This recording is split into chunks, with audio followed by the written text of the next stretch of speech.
ESPN's coverage of college football, presented by Cars.com. And welcome to West Texas. We're at Jones AT&T Stadium. It is sold out today to watch the Red Raiders take on the Oklahoma Sooners. And we welcome you here to Texas Tech. Hi again, everyone. Bob Stoops with Matt Millen. Quint Kesnick will join us in just a moment. And Quint will have plenty of injury news from down on the field because, Matt, that's been the story of the week for both of these teams. We'll start with OU and a quarterback change today. Well, Trevor Knight's been beat up, and so Trevor Knight won't go today. Cody Thomas will be the redshirt freshman who gets his start. Now, what Knight gave you was ability to move in the pocket, and they used it to his advantage and to their advantage. Cody Thomas, not as agile, not as much movement in the pocket, can make all the throws, but this is his very first start. And so I would expect to see a lot of pressure on him. And so to combat that, what you want to do is run the football. You've got to be able to control it. And so Samaje Perine, number 32, is just a freshman, big, powerful kid, has all the skills you want, and he's also a very good blocker. And then you got Keith Ford, number 21. This guy is kind of the in-between guy. He also has some speed to be able to get down the field. And then Alex Ross, both these guys are just freshmen, sophomores rather. They can get the job done, and they'll have to rely on all three of them if they're going to get a win here today. And Texas Tech has struggled to stop the run, 119th in the country in run defense. But this was pregame. I think they're ready, at the very least, to play. Seen a lot of teams that are ready in the pregame. Should be a good one between Texas Tech and Oklahoma. And when we return, we'll go down to Quint with even more injury updates. Will Sterling Shepard play today at wideout for Oklahoma? Will it be Davis Webb or Patrick Mahomes at quarterback? We'll find out and kick it off when we return.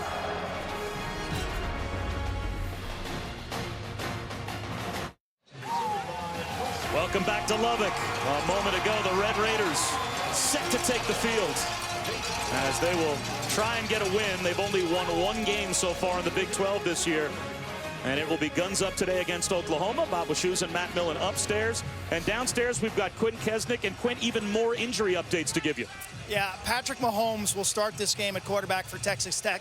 Davis Webb will be the emergency backup, and Vincent Testaverde will be the third stringer. Well, how'd we get here? You got to go back 2 weeks. Webb's been banged up all season with shoulder injury and an ankle injury. Mahomes started against Texas, and the freshman took a monstrous shot. Quandre Diggs, top of your screen. Watch this hit. Boom. I mean, you talk about a KO shot. Mahomes, though, benefiting from the bye week, the extra week, he's able to pass the head injury protocol and practice this week. Davis Webb, still a little nicked up with the shoulder and ankle injury. He's got 24 touchdowns, but he's the backup.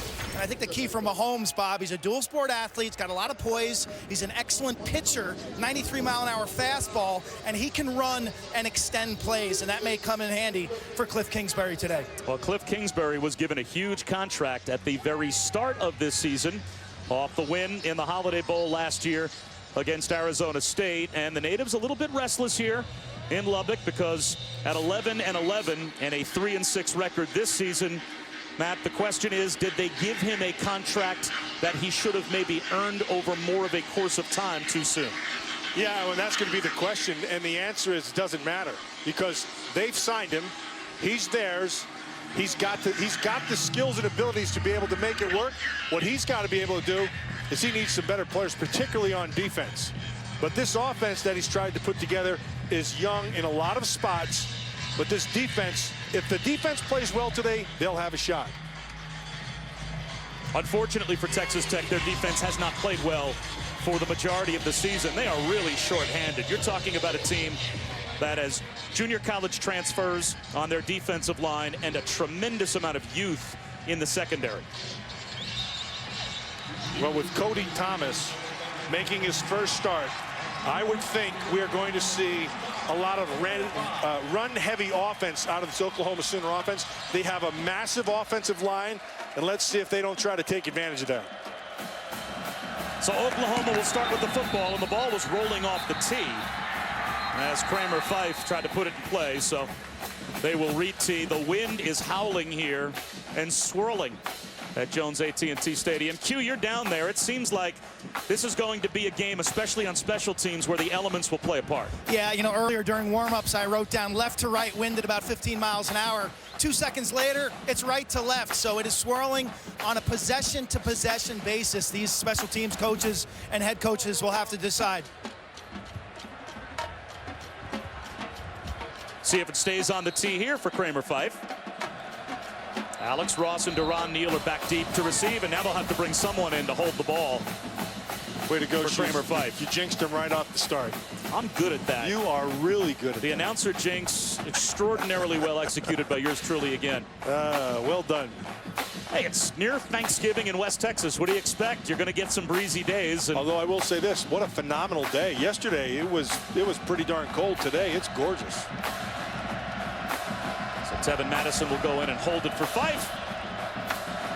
And on the third try, we'll see if we can get underway.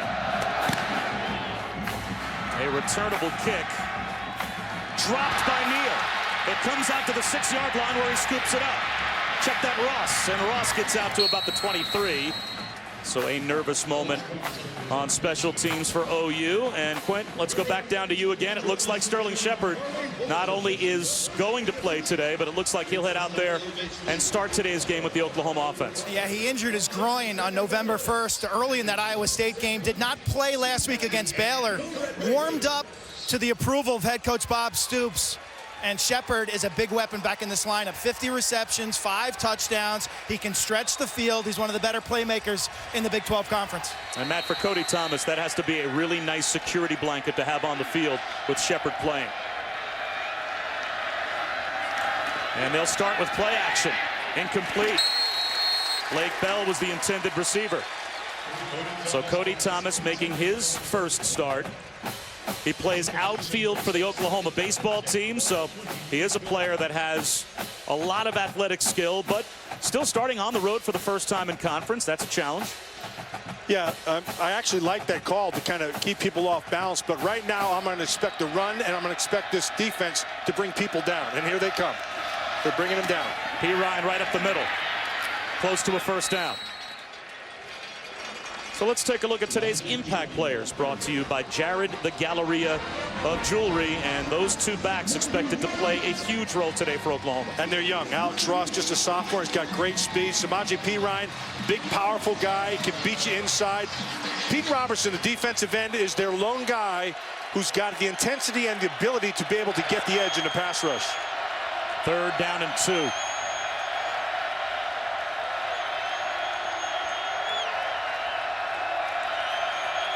Play clock down to 7 as Cody Thomas looked over and now gets his team set.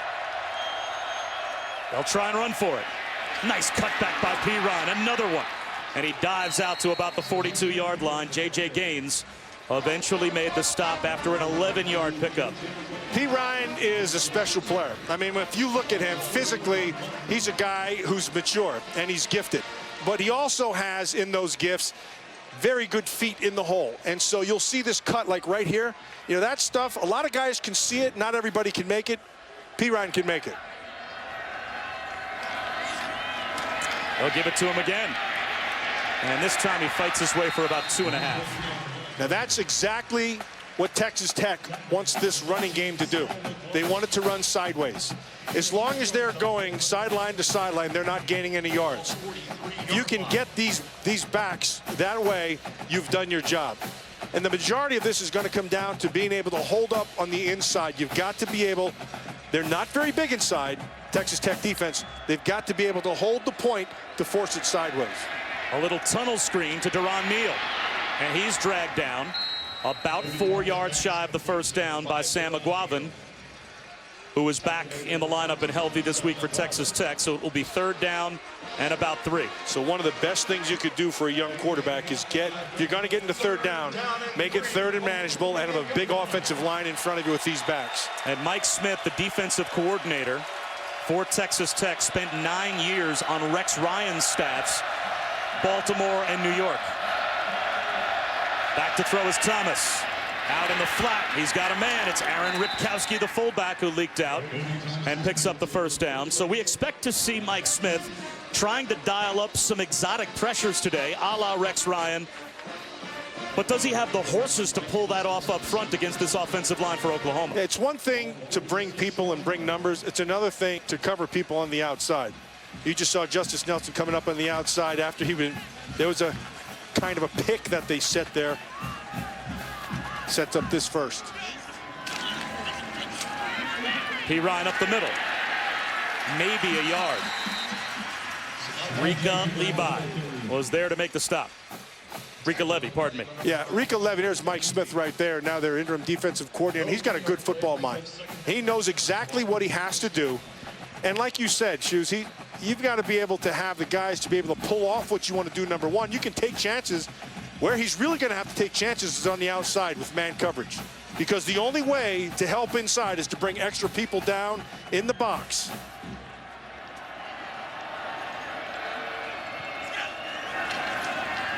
A slant on second down, broken up. Deron Neal, the intended receiver. Let's head back to Reese for the first time today. Hello, Reese. Hello, guys. Taco Bell studio update. The end of the South Carolina-Florida game. We're in overtime. Gators by 3, and Dylan Thompson keeps it for the win. Gamecocks at 5-5, and a hurtful loss for Florida, who still had hopes of somehow winning the SEC East. Those go by the boards. 23-20 the final. Off to a tight start here. Here's the pass rusher. That's their hope off the edge. Play clock winding down, 3rd down and 10. It's only a 4-man rush. Thomas, long throw to the sideline, short hopped it, incomplete, and Texas Tech gets a stop. So Mike Smith opts to show you that they're bringing pressure, and then he backs out. And so he rushes the 4 and keeps 7 in coverage. You know you have 10 yards, you keep everything in front of you. Rika Levy does a decent job of getting some kind of pressure. That ball should have been completed. Poor throw. So Jed Barnett will try and pin Texas Tech deep. And this will get the job done for Oklahoma. Takes a sideways hop to the 13-yard line. Texas Tech with their first opportunity, and the freshman Mahomes at quarterback when we return.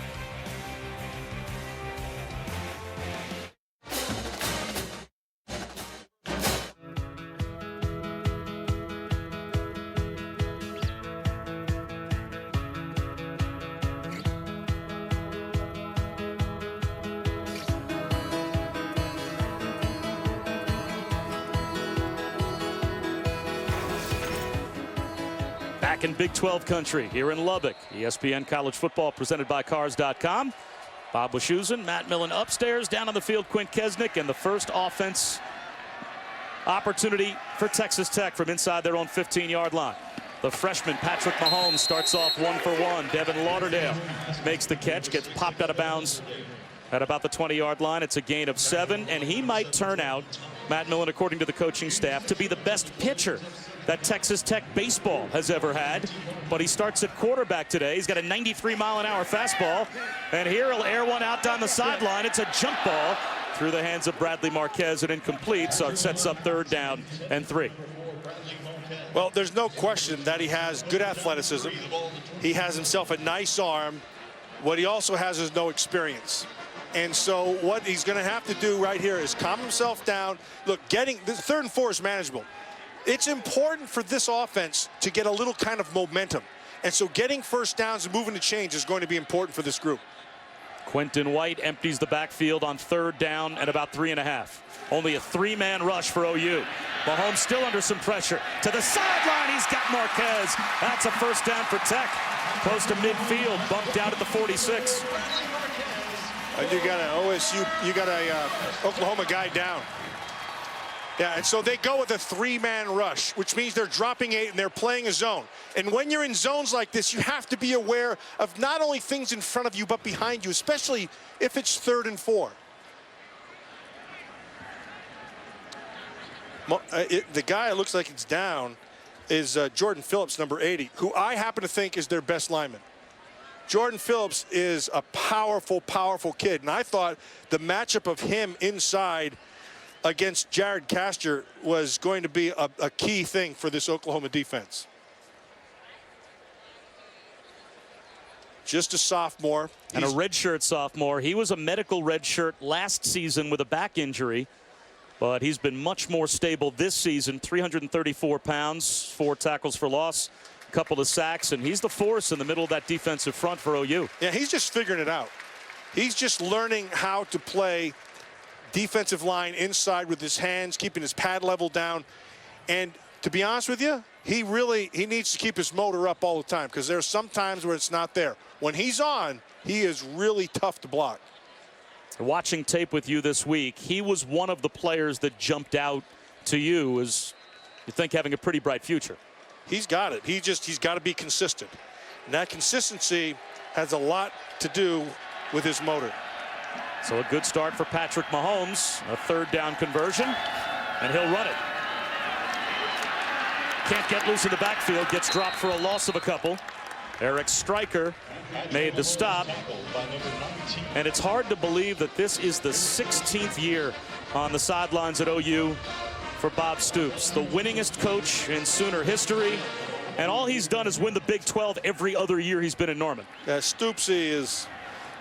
I'm a big fan of Bob Stoops. He knows how to coach football. He knows how to get his team right. He'll be fine. Mahomes well protected on 2nd and long. He finds the true freshman Ian Sadler into OU territory. 2 yards shy of a first down. Okay, so what you're seeing right now for Texas Tech is very promising. No pressure. And Oklahoma has not tightened their coverage. A week ago against Baylor, it baffled me what they were doing in their coverage, and they've stayed off. Now here we go. It's 3rd and about 4.5. They're tightening it up a little bit, and that's what they have to be able to do. And Jordan Phillips is back on the field for Oklahoma on 3rd and 4. They set up the screen. Very close to the first down. White, it looks like he's got it. Let's see where they mark him out. Right at the line to make. And that is a first down for Tech. And Shoes, with every reception and with every completion, this offense gains confidence. And Mahomes, as he's going, you know, he's standing up a little straighter. He's feeling better about himself. And that's what this offense needs if they're going to have any shot here today.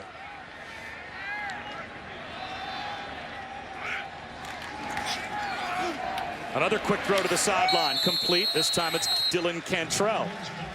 And let's take a look at the impact players, brought to you by Jared the Galleria of Jewelry. And Jordan Phillips back on the field now for OU. Well, we talked about Jordan Phillips and what kind of a player he is, and when his motor's on, he's as good as there is inside. DeAndre Washington is, when they do run the football, this kid's got quicks, he's got vision, and he's got a really good first 2 steps. So they'll need him as this game goes on, just in terms of the quickness. His first carry.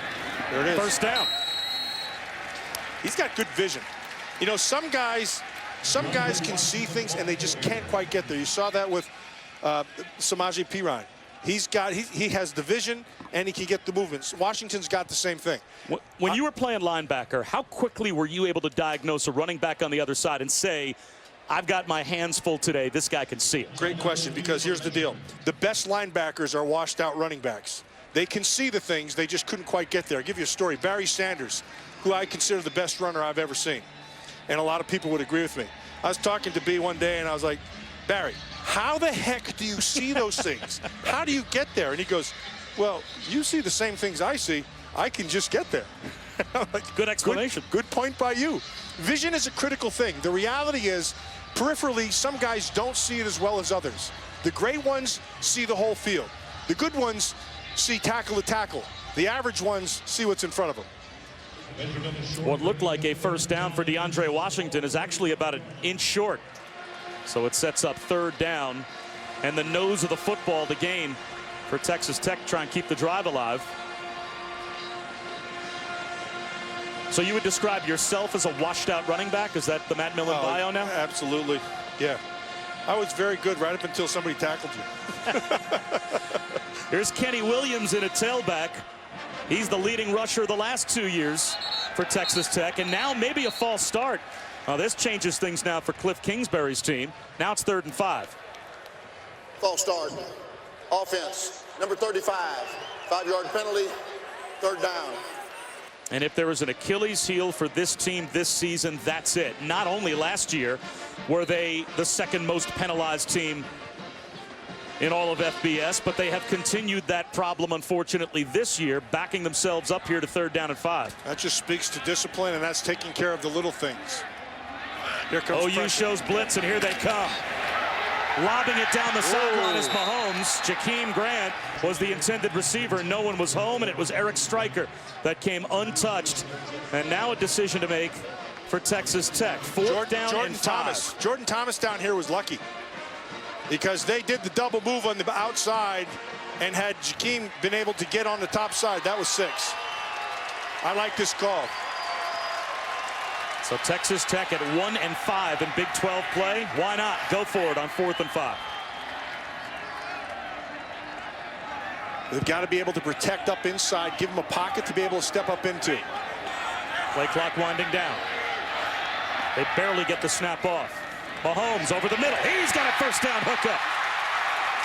Dodging tacklers is Quentin White. A flag thrown late in the secondary as well. Mahomes doesn't get any pressure up in his face. He can handle the outside by stepping up. But you're going to see White right here, and all he's going to do is circle back inside. As they drop, his job is to set in the middle. You always put somebody over the middle of the ball. The result of the play is a first down. After the play, personal foul, unnecessary roughness. Offense number 6. It's a 15-yard penalty from the dead ball spot. It'll be 1st and 10 from that spot. So the best and the worst of Texas Tech. Their offense, they can always move the ball, and they convert on 4th down.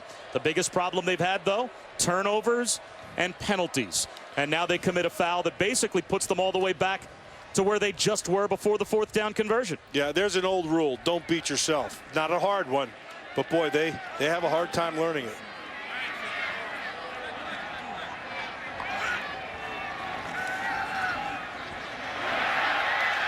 A strike thrown right down the middle by Mahomes. For a second, it looks like he was going to tuck it under and run. Instead, he waited for that late window to Jakeem Grant, and it came open. And that late window happened because he took off and ran. And when he did that, it forced those backers up and created the window, and he was able to take advantage of it. There's nothing more effective than a quarterback who's got some feet to be able to create. Tech in the red zone. Play action. Mahomes on a rollout. Avoids a sack. And gets to the 15-yard line. Did well to scramble for 4 yards. That is more than I thought you'd get out of Mahomes. You really haven't seen that. You can see the athleticism. That was a nice job of getting him up the field and then just taking advantage of the defender coming back underneath. It sets up this 2nd and 6. He's very comfortable in this range. He's using the whole field. He's a terrific athlete, and as we said, a baseball pitcher. His dad, Pat Mahomes, was an 11-year middle reliever in the big leagues, and this time he goes to the ground attack in DeAndre Washington. It'll set up 3rd down and between 3 and 4. Charles Tapper made the tackle for Oklahoma, but not only with the Mets, the Twins, also a Pittsburgh Pirate. At one point during his career, Pat Mahomes had a terrific long middle reliever career in the big leagues, pitched for 6 different big league teams. Also the Red Sox, the Texas Rangers, and the Cubs. Free play. Into the end zone, and flags down at the snap.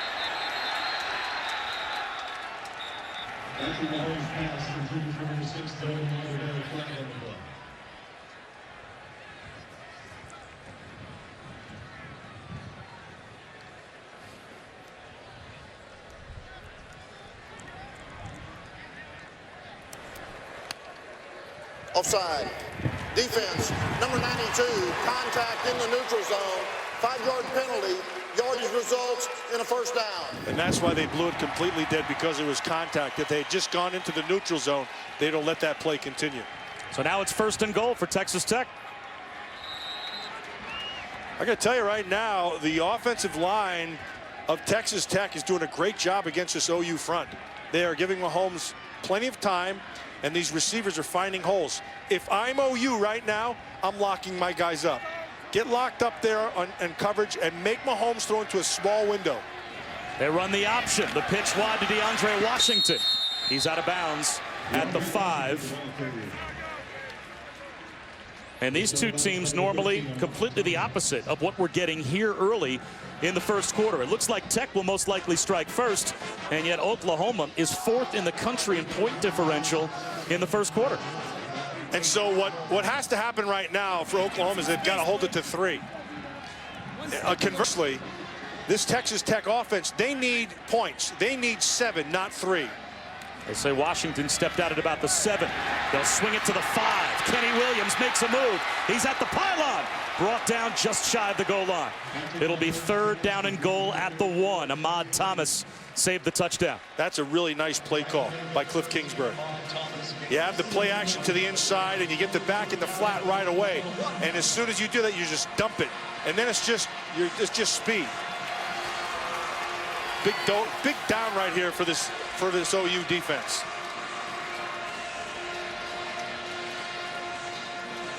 A little late getting set for Tech. Play clock at 10. 3rd down and goal at the 1. Another penalty. This is unbelievable.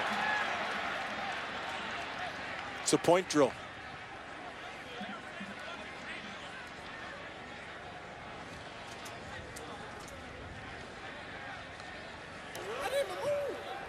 False start. Offense, number 71. 5-yard penalty, 3rd down. Did you hear that in the background? It was like, yeah, it didn't hold. They never hold. So that's 25 yards of penalties on Texas Tech on this drive. You know, it's hard enough when you start at your own 13-yard line to go 87 yards to begin with. They're making this, if they're going to score a touchdown, add in the penalty yardage. You got to go about 115 yards to get it in the end zone. Yeah, but here's what's happened right now. They actually kind of helped themselves with this penalty, gave themselves a little bit more room to be able to work their routes. 3rd down and goal at the 6, and now a timeout will be called by Texas Tech. So we'll step aside for just a moment. Red Raiders trying to strike first when we come back. ESPN College Football is presented by Cars.com. All drive, no drama. The Sabre flight drill team composed of an elite group of Texas Tech students. Sabres are distinguished by wearing the white cord, performing their duties with excellence. And this has been an excellent opening drive, minus the penalties for Texas Tech. They have it 3rd down and goal at the 6 after the timeout. Patrick Mahomes is 8 for 10 for 96 yards on this drive. He's found 7 different receivers. Marquez is the guy with the sure hands. You got to be able to get the ball to him. Escapes the pocket. Mahomes with a pump fake. Flips it into the end zone. Wide open Jakeem Grant for the Texas Tech touchdown.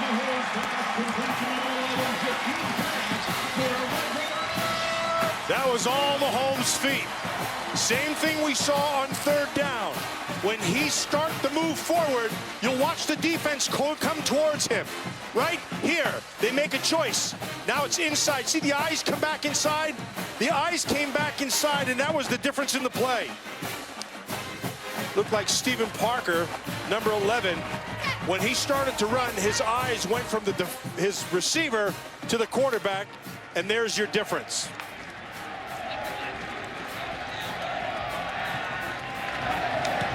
Ryan Buston with the point after.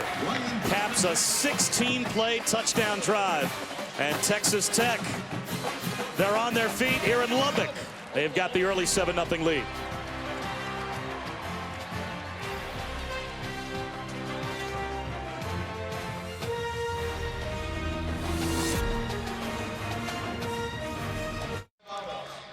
All right, so you know you're going to have 3 on 2 on the top side.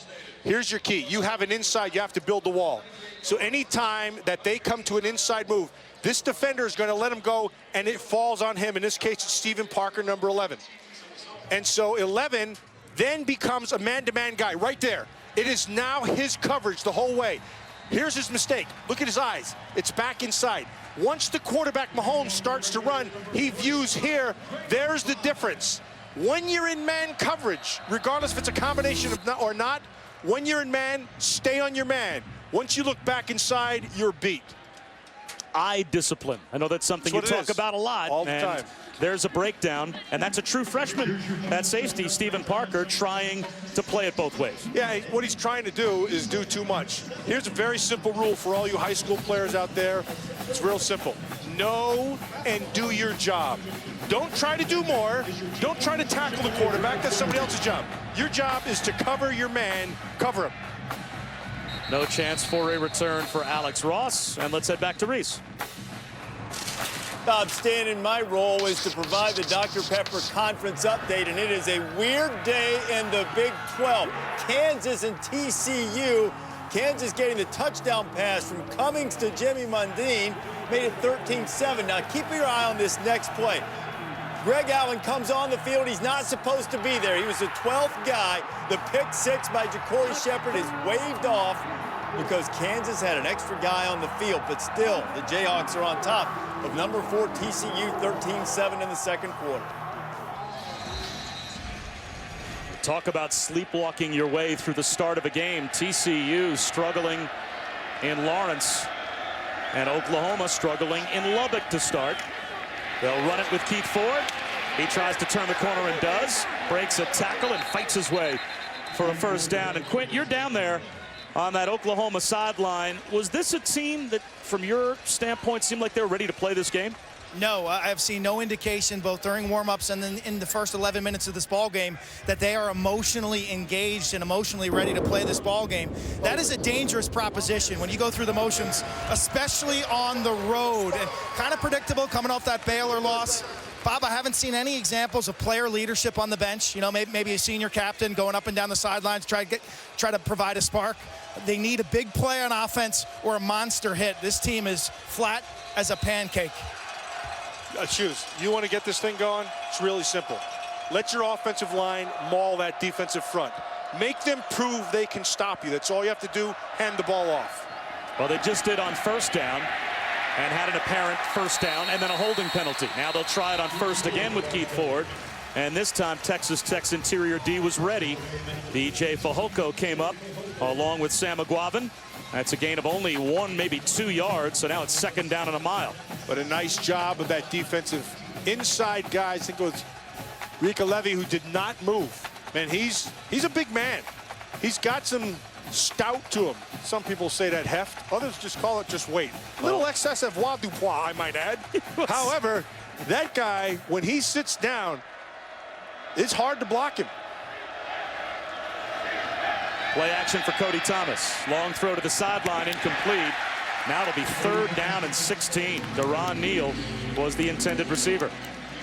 Okay, so for Texas Tech, it's exactly where you want this team. Third and long. You don't have to necessarily get a great rush. You can drop in coverage, and you want to make that young quarterback be accurate. You got to look at Mike Smith, the defensive coordinator. The regular defensive coordinator start the year, Matt Wallerstadt, resigned back in September. So Mike Smith has been calling the defenses for Texas Tech since. And now it'll be third down and longer. Yeah. False start. Offense. Number 74. 5-yard penalty. Third down. Oftentimes what happened, Cody Thomas, just a freshman and a new voice, and his cadence is different. And Adam Shedd, big number 74, that left guard of theirs, he didn't quite have that stuff down. There has to be consistency out of your play caller's cadence.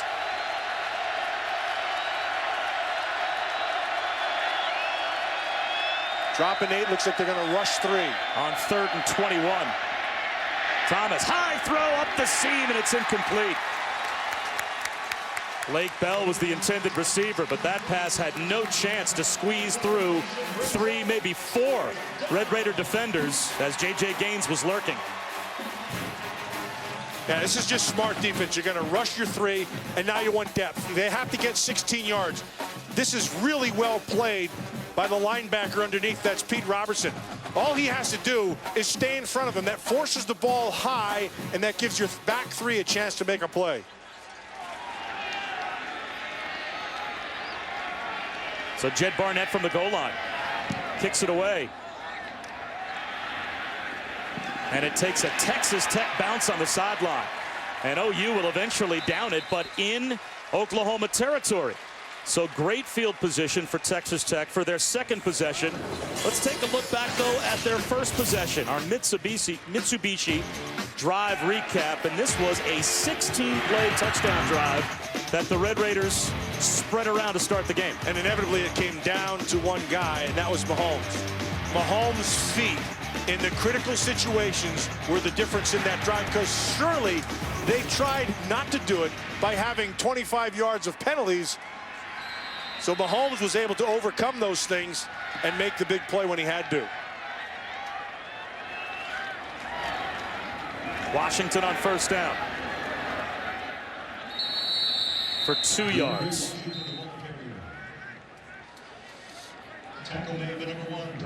The helmet of Big Chuka Ndule bounced off, so Ndule has to come off for at least one snap. The one thing that Oklahoma's defense doesn't have, really, is a pure pass rushing. Now, a lot of people will say, well, you know, you got Eric Stryker. Stryker he's a speed guy, and he just tries to come off the edge. That's it. They need a legitimate pass rusher. They don't have him. They bring pressure here, but it's picked up by Texas Tech. Still, though, a deflected ball coming out from Patrick Mahomes. And a couple of Sooners had a chance at an interception. Dominique Alexander was lurking. Sets up 3rd down and 8. You know, what you saw right there is a baseball delivery. And sometimes that gets you in trouble. And it's the long stride and throw it into like he's coming off the mound, like he's pushing off the rubber. He needs to shorten that thing up just a little bit, and that ball will come out a little quicker.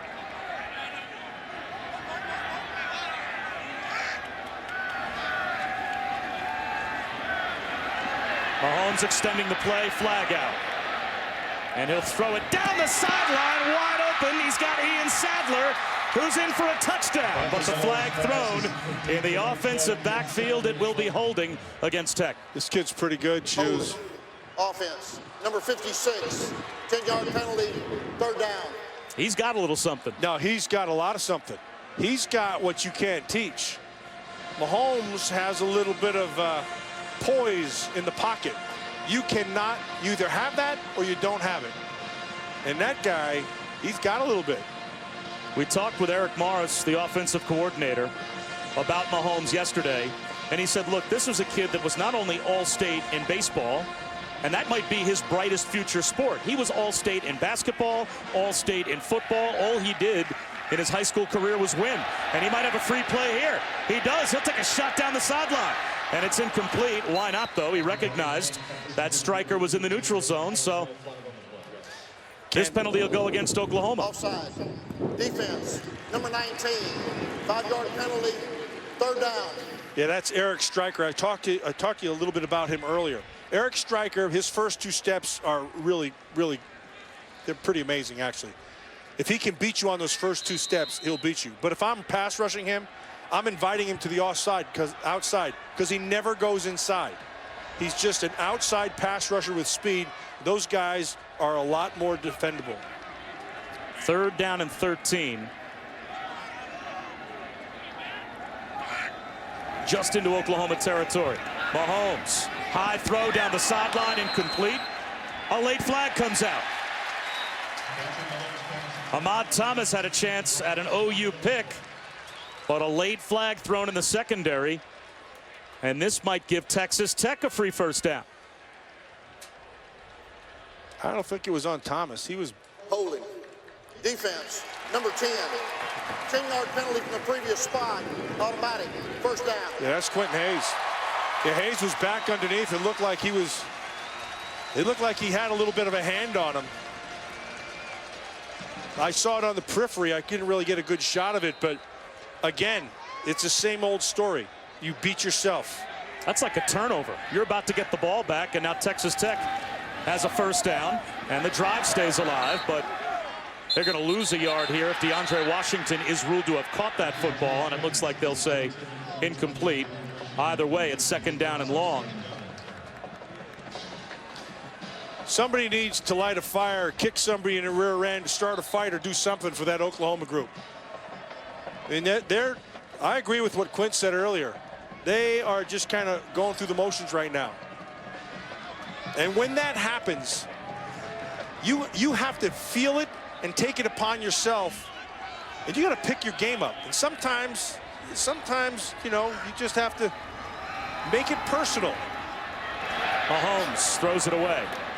It'll be 3rd down and 10. And we wondered what the mentality would be for Oklahoma. They're a team that was really everyone's odds-on pick to possibly win the Big 12 and be in the 4-team playoff. And they lost heartbreakers. I mean, heartbreakers against TCU and Kansas State. 2 losses by a total of 5 points. Last week, though, up 14-3, and you lose 48-14 at home to Baylor. Mahomes, long throw, and this one is dropped, almost an interception for Stephen Parker.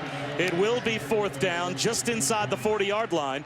The last time that Texas Tech was in this position, they went for it. Will they go for it again on 4th and 10? Well, the last time it was 4th and 4. Now it's 4th and long. That should have been a pick. Their offense is staying on the field. Cliff Kingsbury wants to go for it on 4th down again. And Oklahoma's having a hard time getting the right players on the field defensively. So Bob Stoops calls timeout. Takes its first time out of the half. We'll step aside for 30 seconds and come right back to Lubbock.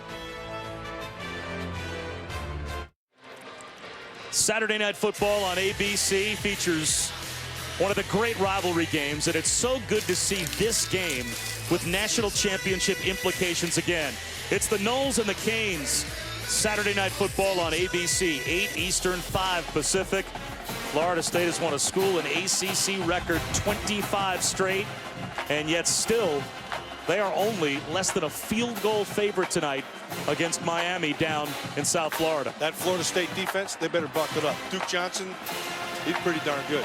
They are going to run the football at him, much like Mahomes is going to use his feet here to be able to buy some more time. 4th down and 10.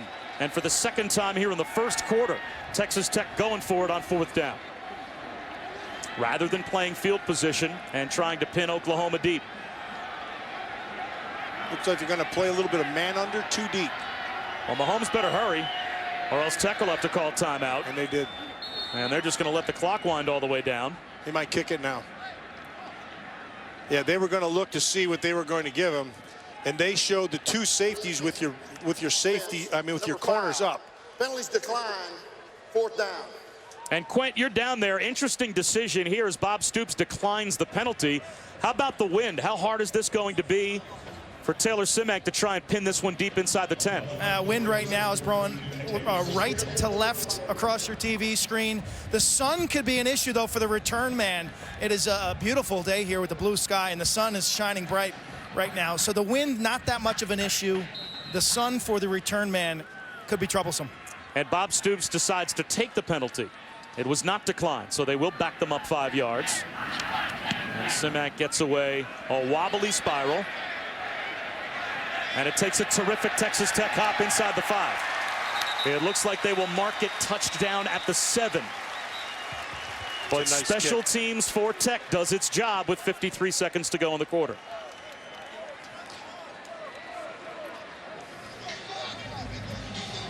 So, Matt, now we'll see what kind of a response we'll get from this Oklahoma offense as they are pinned deep at the 7-yard line.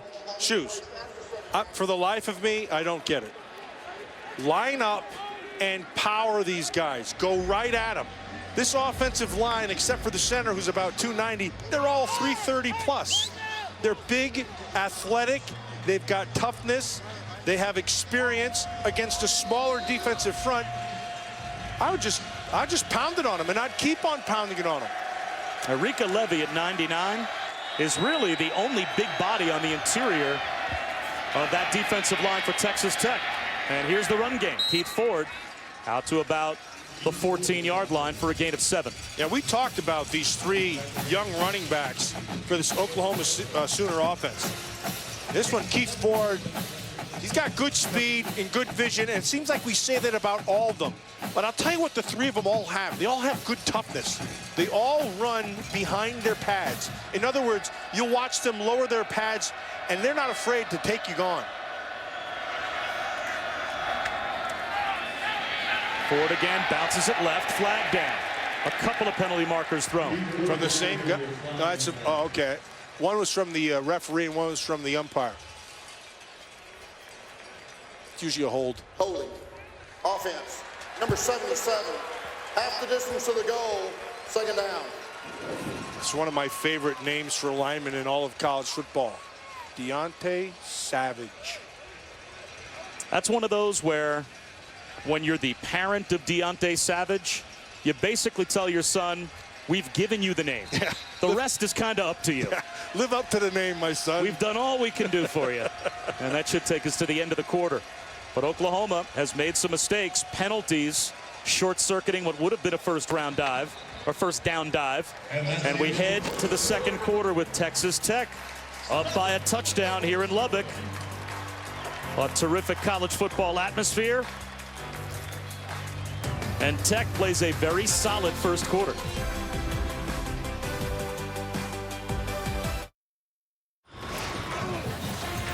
Welcome back to Lubbock. Bob Wischusen, Matt Millen, Quinn Kesnick. And there's crepe paper all over this campus before big home games, courtesy of the Saddle Tramps, the all-male booster organization that basically paints the campus red with crepe paper, and they support all of the Tech athletic programs. And right now they've got a lot to support as the Texas Tech Red Raiders have a 7-0 lead, and Oklahoma starts the second quarter pinned deep.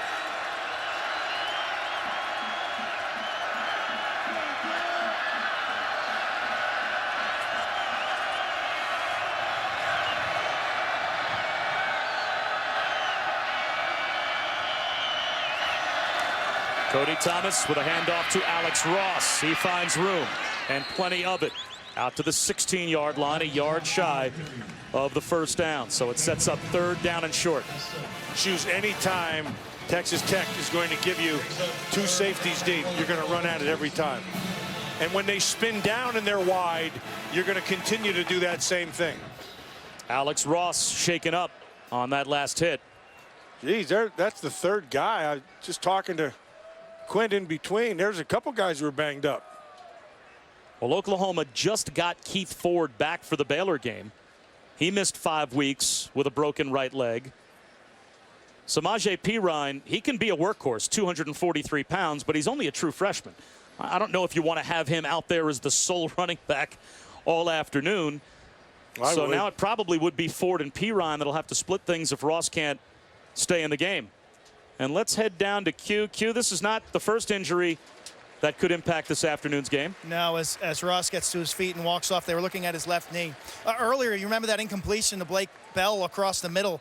He came up a little gimpy with his left knee. He's back in the ball game right now. Doctors looked at his left knee. Keep in mind that Blake Bell is the backup quarterback today. And then defensively, Geno Grissom, outside linebacker, right knee. Unlikely he will return. You look at both sidelines, though, Matt. I mean, everybody's wrapped up this time of year. Everybody's got a thumb, an elbow. You got something going on if you're in week 11. Third down and 1. Hand off to the fullback on a dive, and Ripkowski picks up the first down for OU.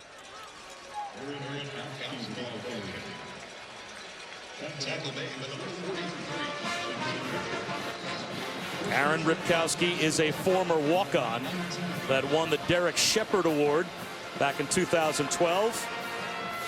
Oklahoma awards to their top walk-on every year. Of course, Derek Shepard, the father of Sterling Shepard, star wide receiver, who has yet to factor in today's game. They'll keep it on the ground. Perine.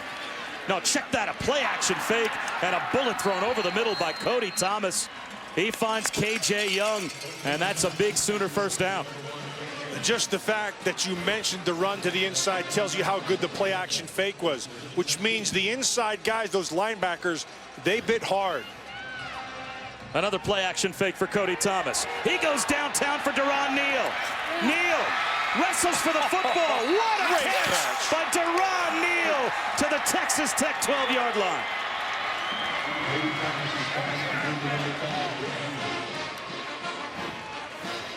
Tevin Madison's actually in pretty good position. This ball is thrown under, and watch him come back and concentrate and make that. That's a phenomenal job of concentration. Oklahoma goes quickly. Another play-action fake. Sidearm throw by Cody Thomas, and it's a terrible one. Sam Aguavin, the linebacker, there to make the interception. And after a 45-yard bomb and a highlight catch made by Deron Neal, on the next play, Cody Thomas turns it over. There was pressure on Cody Thomas, and there was a little bit of panic, I think, in him. Coming off the edge, right there.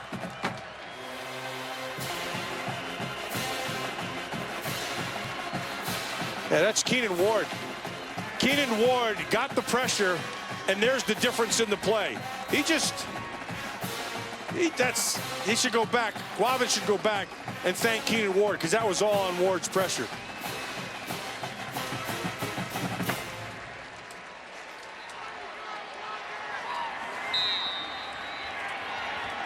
Since it was 14-3 Oklahoma over Baylor, they have been dominated. And back to the offense, Texas Tech. The only win in conference so far this year for Tech was against Kansas. And they were playing so poorly that Tech fans wondered if a win in Lawrence was even possible. Now they've got an Oklahoma team that everyone figured might be the odds-on favorite to win the Big 12. In some trouble here in the first half at home.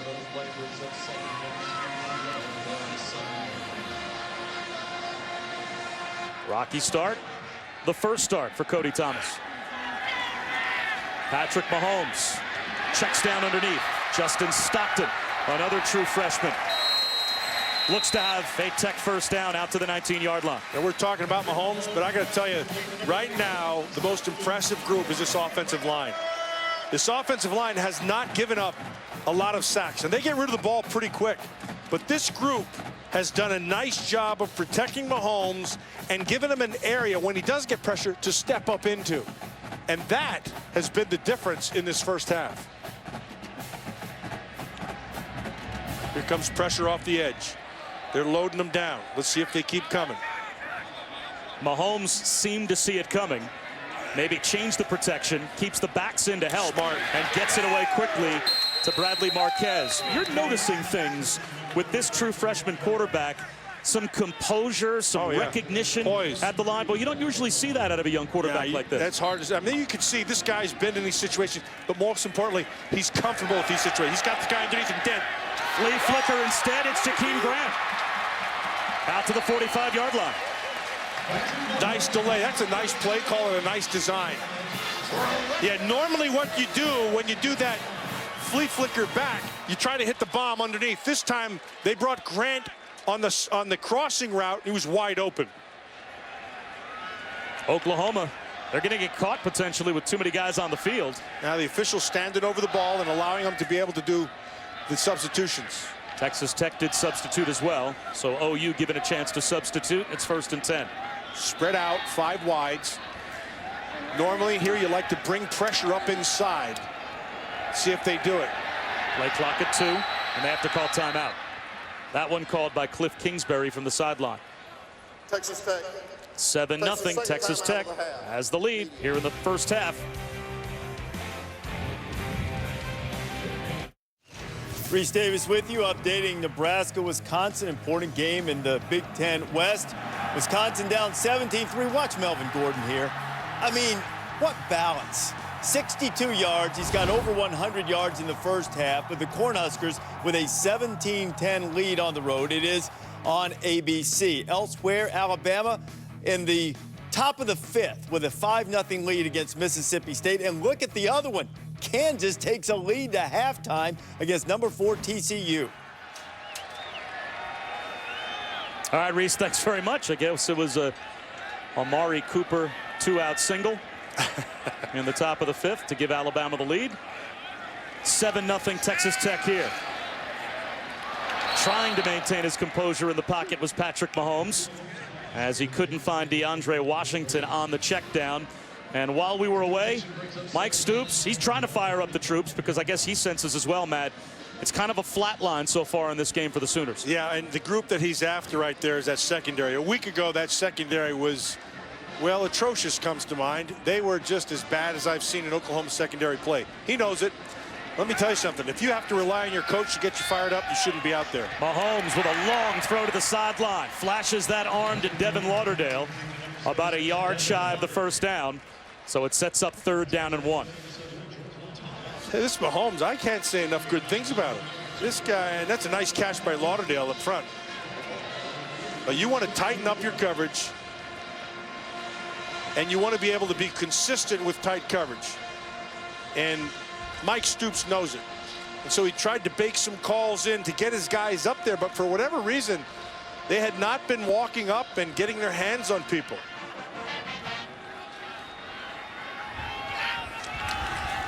Quick hitter to the outside, an easy first down. A third down conversion to Dylan Cantrell. Let me show you something. You're 3rd and 1, and Cliff Kingsbury sees that you're not going to walk up, and you see this. Look at this. Look at this space. Just take it. Go ahead and take it. You just run back underneath. You get Jakeem Grant inside out, and it's a guarantee of 5 yards. Why? You've got to walk up and get your hands on him. That was Jordan Thomas, the true freshman corner, that gave the cushion to Cantrell. Up the middle and spinning inside the 40 to about the 37-yard line goes DeAndre Washington, and Dulue made the tackle for Oklahoma. Gain of 3 on first down. If you look at Oklahoma, the way they're built, look at this group. This group, they've got size. This group, the second group, the linebackers, they are small. And the secondary behind them, they're the fast guys. But you know what? This is the first group that I've seen with Oklahoma who doesn't like to come up and get their hands on people. Blitz coming. Mahomes lost the football. Can he get back on top of it? It looks like he did. Dominique Alexander came on a blitz, as that time with an empty backfield 5 wide. Mike Stoops came with the pressure. Yeah, that's what I said earlier when they went empty. Normally when you go empty, you bring an extra guy. And as long as you can occupy the lineman in front of you, that linebacker will come free, and Alexander did a nice job there. He was the Big 12 Defensive Freshman of the Year last year, only a sophomore. And that's a big negative play that sets up 3rd down and 17.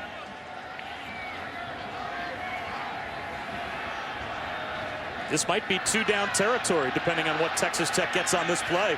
They've gone for it twice on 4th down. Mahomes, incomplete, and now they will have to punt. Good coverage by Stephen Parker, true freshman safety. And Stephen Parker, according to Mike Stoops, not only has a chance to be a special player at Oklahoma, but also has a special lineage at Oklahoma. His grandfather, Charles, walked on for Bud Wilkinson in 1955 and ended up being the first African-American to ever earn a scholarship at Oklahoma. And now continuing that tradition in Norman is Stephen Parker. He's a good player. Yeah, good length, too. Fair catch at the 20-yard line for Zach Sanchez. We'll step aside. Oklahoma has the ball back, down by a touchdown.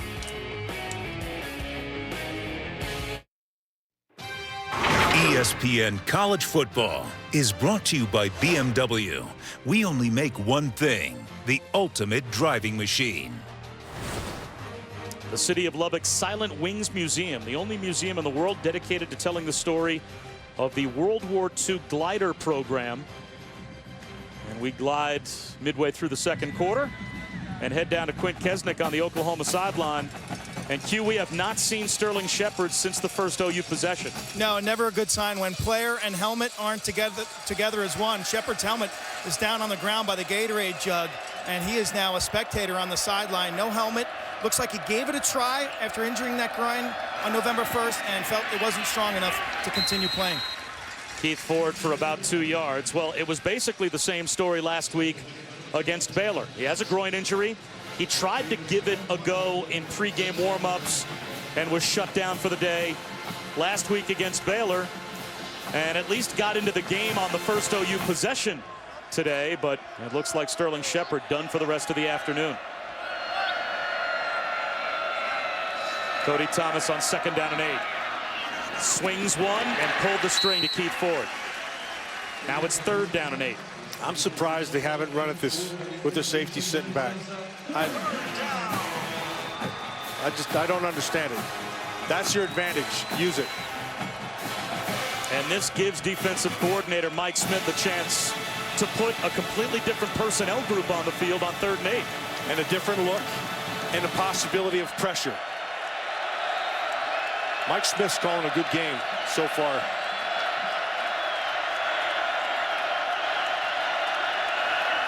Five-man rush. Cody Thomas throws a bullet outside the numbers, and he's got a first down. That was a really good throw. And that time it looked like the pressure was identified by the offensive line. Micaiah Quick comes up with the catch, and they gave Cody Thomas the time he needed. Yeah, and the difference, though, the difference in this play, he does have good time to throw. But Micaiah Quick ran an excellent route. And the separation at the top of his route enabled the quarterback to be able to make that throw with very little, with a pretty big window. It looked like Micaiah Quick had the wind knocked out of him on the reception. So it looks as if now a timeout will be called by Oklahoma, with 7:59 to go before halftime. So we'll step aside as well. OU being shut out so far in the first half by Texas Tech.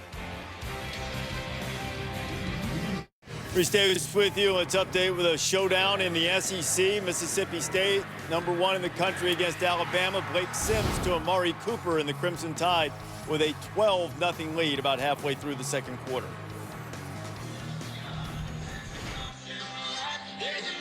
Thank you, Reese. And that gives us a chance to take a look at our college football playoff rankings. Brought to you by Vizio. And that might be a pseudo playoff game being played between Mississippi State and Alabama. If Mississippi State can't win on the road in Tuscaloosa, would they drop out of the top 4? And would they have the ability to regain a position in the top 4? That'll be very widely debated.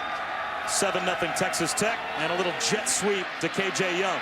He's down the sideline and hit late out of bounds as well. There's the flag.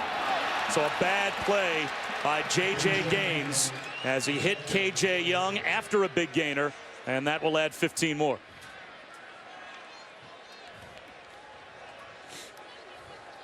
After the play, personal foul, unnecessary roughness. Defense number 3. 15-yard penalty will be added to the end of the run. Automatic. First down.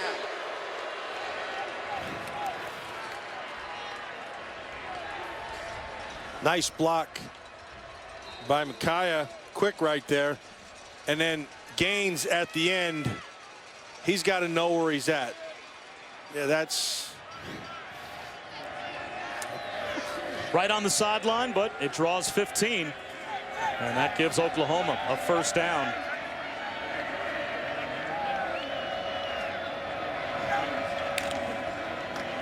And a handoff to P-Rod. Caught around the ankles by Pete Robertson. You know, Pete Robertson's an interesting guy. Pete Robertson, he's got good length. He's not a real big guy, like 235 or so. He can run. This kid has a very good speed, but the thing I like most about him is he's got a good attitude. He's one of those guys who wakes up angry to play, and he plays with a little bit of angst in him. He's #1 in the Big 12 coming into today in sacks with 9 on the season.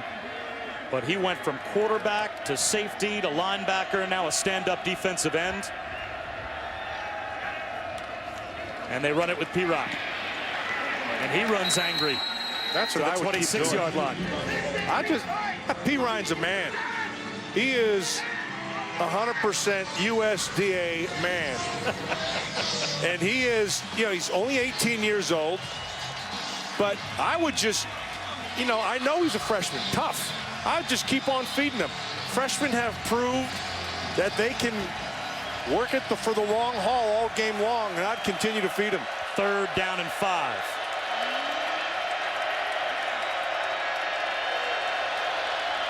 Tech brings a blitz, and beating it cleanly is Cody Thomas to KJ Young on the slant. 5 third down conversions now for Oklahoma. Working against Nigel Bethel on the top side. Bethel's trying to take away the inside. See how he flipped his hips there? He's got to close that gap first. Make the offensive guy make his move before you do. It's a matter of patience on the outside, and he busted.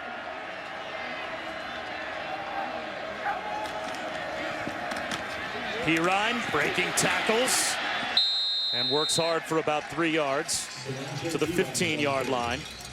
Samaje Perine grew up as a big Alabama fan, but showing the maturity, how he really isn't a freshman in the sense of how he approaches things. He chose Oklahoma and said, "They're running backs. I have a chance to go to OU and play." So it was almost a business decision from Perine's standpoint as to why he went to Oklahoma, and he's had a big impact this year. He would have played at Alabama also. Maybe not as many carries, but he would have played. Quarterback draw for Cody Thomas. Gets to the edge. He's got a first down and more at the pylon. Out of bounds at about the 2. He followed Pirine. Pirine did a nice job, not of getting great contact, but forcing the guy to go back underneath. Right there, he does a good job. Didn't really get a big hit on him. That's Tevin Madison, but he forces Madison to run under the block. And in doing so, he captures the corner. Surprised they're not looking at that play again, as if Thomas may have snuck the ball inside the pylon. Instead, all it does is delay the inevitable. Samaje Perine with his 12th rushing touchdown of the season. And Oklahoma is a point after away from a tie. I would ride this guy all day. Perine is a man. Look at that offensive line. That's, you know, you got Tyrus Thompson out there who's 335 pounds. You got Shed, the guard, who's 340 pounds. You got Darlington inside, who's 290. You got Savage, who's 340, and Williams, who's 330. Let them put their weight on them. Josh Heupel told us he didn't want to go overboard and make an Adrian Peterson comparison, but he said as a freshman, Perine's right there with AP.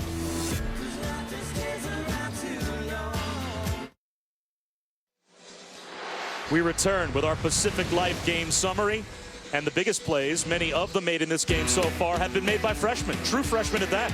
Yeah, a talented true freshman. You see Patrick Mahomes, the difference in this offense has been his feet and his arm.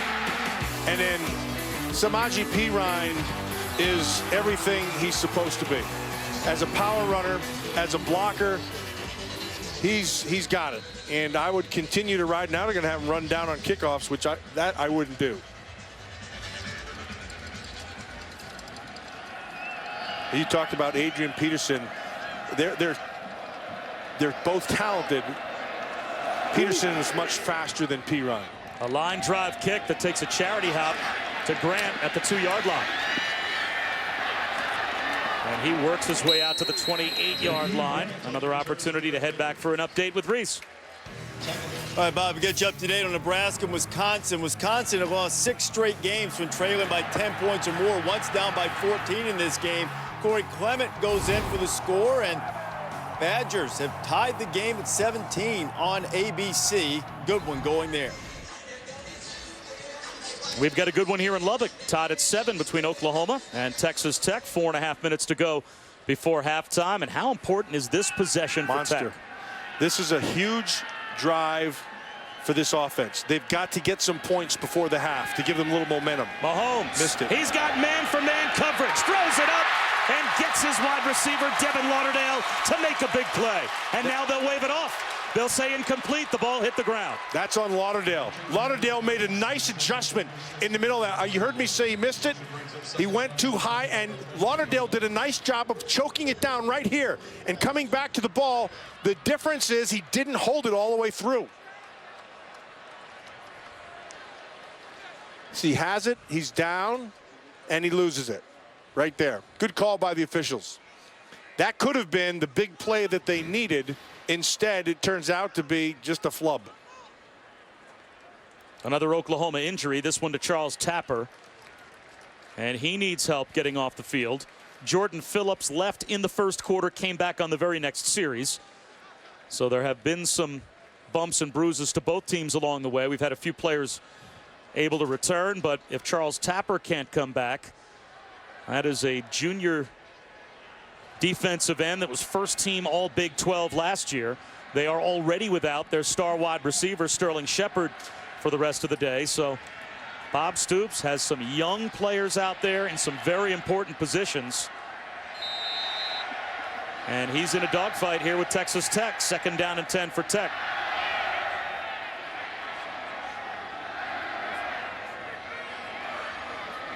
Five-man rush, quarterback draw. There goes Patrick Mahomes.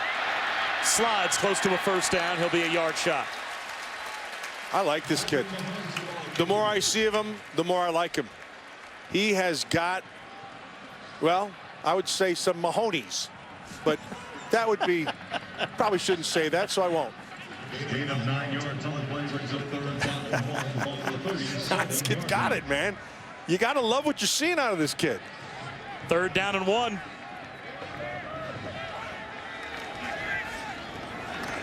And with the running game, they get the job done. DeAndre Washington picks up the Texas Tech first down. The ball carrier for Red Raiders, first down. If you're Texas Tech, what's the hurry? 3 minutes and 40 seconds to go. The best case scenario here is to run a 4-minute offense, get some points before halftime, and not allow Oklahoma another chance with the football, knowing you start the third quarter with the ball. Here comes pressure. See if they pick it up. Ball's It's an all-out blitz. They certainly do. No one home. 6 quick. Ian Sadler will walk into the end zone with a Red Raider touchdown.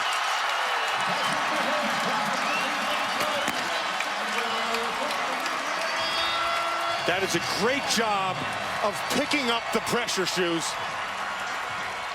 Sadler came underneath. They brought everything. You're going to watch Sadler. He's going to come this way. They're going to bring a bunch of people up inside. It gets picked up. You know, you don't have to get everybody, just the closest ones.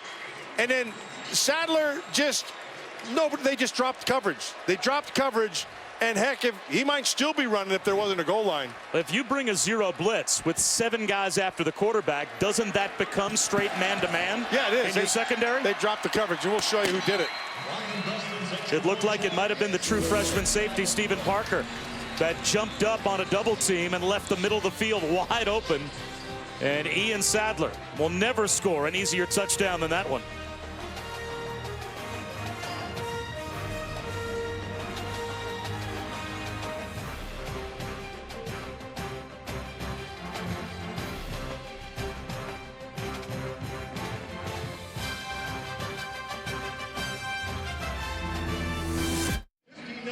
Touchdown pass. While we were away, Texas Tech was able to convert on the point after. 14-7, they've got the lead. Bob Wischusen, Matt Millen, Quinn Kesnick here in Lubbock. And let's go back to the blown coverage for Oklahoma on the touchdown. Yeah, Parker's 11. Ahmad Thomas is 13. Here and here. This is going to be your guy going across. Someone right here dropped coverage right there. One of those two. That's pretty simple, right? You're bringing a zero blitz. It's 4 players defensively on 4 receivers. And a good job by Patrick Mahomes, the true freshman quarterback, to maintain his composure in the face of an all-out blitz. And now a pooch kickoff that results in a fair catch at the 26-yard line made by Connor Knight. And let's head back to Reese. All right, Bob, coming up on the Lexus halftime report, is this bizarro day in the Big 12? Kansas has TCU doubled up right now. Alabama and Mississippi State. The Tide's gotten off to a quick start there, and J.T. Barrett had a tremendous day, and Ohio State needed every bit of it to hold off Minnesota. We'll see you in just a little bit. I think Lou and Mark are mesmerized by the bizarro Big 12. Will you get out of the way so I can see the game? We've got a bit of that bizarro Big 12 going on right here. Who would have seen Texas Tech as a 2-touchdown underdog at home? All but at times here in the first half, Matt, dominate against Oklahoma. Yeah, they've answered the bell, and they're gaining confidence. That last one, I'll tell you, that was an outstanding job of picking things up, and DeAndre Washington did a great job of picking up the free blitzer on the outside and allowed that 6 quick. Cody Thomas with a handoff to Keith Ford. And he gets stood up at about the 30-yard line. And Monday night, Ben Roethlisberger and the Steelers offense looking to rebound on the road against the Titans after the Steelers lost in New York to the Jets last week. Monday Night Football on ESPN, 8:15 Eastern. No other night is Monday night. That game also available live on Watch ESPN. I might add, I'm not sure if I mentioned this, that the Steelers lost to the Jets. I heard you say that. That's interesting. Did I mention that? Yeah, you did. And every time I watch Ben Roethlisberger, it reminds me of Jameis Winston, or vice versa. Second down and 6. A fumbled snap. It's loose and a charity hop right into the arms of Ford. So Oklahoma loses about 3 yards, but they avoid disaster on the fumbled shotgun snap. Another opportunity presents itself for Texas Tech. This one, just they don't find the handle, but Ford does a great job of making sure he does get the handle. Okay, so now it's third down. Get off the field. All they have to do is prevent the first, get off the field, and you have more than enough time to try to get another score. It looks like Texas Tech might dial up pressure, and that gets Cody Thomas to look over to the sideline. Okay, so for Oklahoma, good protection here, and then Thomas has to have some poise, see if he can make the throw. Has to call timeout instead. And that's the final OU timeout here in the first half. They don't look, they're out, they're off. They're not the same OU that we've been watching.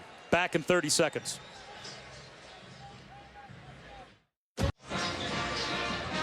Back in Lubbock, Bob Wischusen alongside Matt Millen.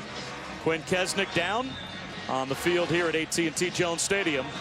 And this crowd has been rocking. They are not taking at all for granted the fact that Texas Tech, with a bleak season so far, has a real chance against Oklahoma today. Third down and 10 after the OU timeout. Cody Thomas, the redshirt freshman at quarterback, making his first start, and crowd noise has been a problem. Four-man rush. Thomas up the sideline, and it is intercepted. Picked off at midfield by the true freshman, Tevin Madison. Madison played that perfectly. They were sitting there in the zone, and he used the sideline as his extra defender. Watch him on the outside. If you want quiet seat, you're going to see him be able to make that throw, but he had his back to the sideline, and you're squeezing the receiver into the sideline. When that ball is thrown, you flip your hips, and that's just really, really well done. Not a great throw. Could have been a better throw had he put it up high over the top. He tried to go for the back shoulder, but Madison beat him to it. Tevin Madison on the field because Justice Nelson has a head injury, and it looks like he's done for the day. Second pick thrown by Cody Thomas, and what a chance for Texas Tech before halftime. Quarterback draw. Patrick Mahomes gets loose. Slides to the 35-yard line. This kid's not a freshman. He's playing really well. That is great patience, letting things develop, and then use what you got. Now the officials blow play dead.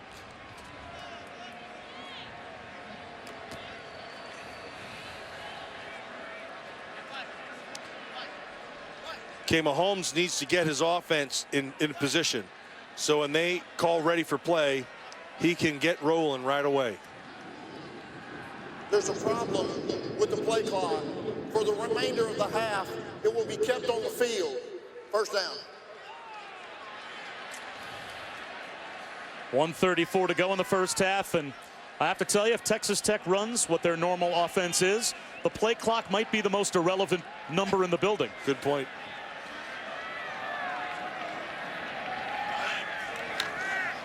Mahomes with a handoff. Down to the 30-yard line goes DeAndre Washington. Now Texas Tech still has a timeout, and with 1:15 to go in the first half, they're in great position to end the half with points, and they start the third quarter with the ball as well. Get the first. Four-man rush. Mahomes over the middle, incomplete. So now a chance for the OU defense. This is a huge spot here. Yes. You have to think for the Sooners to get a third down stop, as Texas Tech might not yet be in field goal range. Let's see what Mike Stoops does in terms of his coverage. I would, right here, I would take a little chance right now, and I'm going to lock up my guys in man coverage. And I'm going to get somebody on Mahomes. I'm not going to let him run free. So I would spy him and lock things up on the outside. And you can see they need about another 5 or 6 yards to be comfortably inside the range of Ryan Buston. Play action up the seam. Marquez, does he have it? He dropped the ball. Mahomes threw it just a little behind Bradley Marquez, but he couldn't hold on. And it looks like they will attempt a field goal. That is the third drop we've seen here today. They've been plagued by drops all season long. This is well done by Mahomes yet again. Nice job of inside position And Zach Sanchez is holding the outside, but that ball needed to be caught. Hey, Q, you're down there. How about the wind on what is a pretty long field goal attempt of 48 yards? He is kicking into the wind. It's anywhere between 5 and 10 miles an hour right now. Not as bad as it was earlier, but this kick is into the wind, and if he mishits it, the wind will grab it. Bustin' from 48. It's got the distance. It hits the upright. His career long is 50. That would have been a season long from 48. But what a dodged bullet for Oklahoma. After the interception at midfield, Texas Tech cannot turn it into points. Had plenty of leg. He just doinked it off that right upright.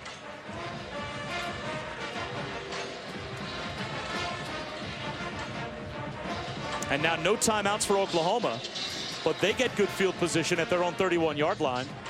And they still have 48 seconds with a shaky quarterback.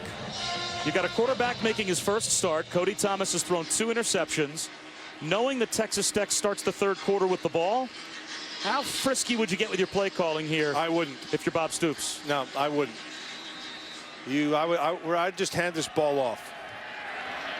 See if Josh Heupel gets conservative. Now they'll run a middle screen, and it's incomplete. Micaiah Quick was the intended receiver. Now it's 2nd down and 10.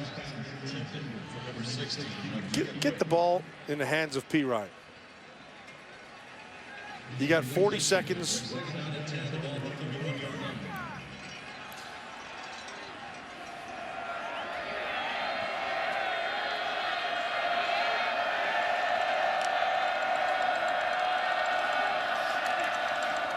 There goes P. Ryan.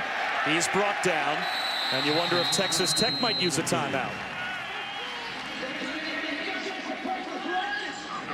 Tech is down to 1 timeout remaining. That would take us to halftime if Texas Tech doesn't use that final timeout. There's no reason for Oklahoma to snap the ball again.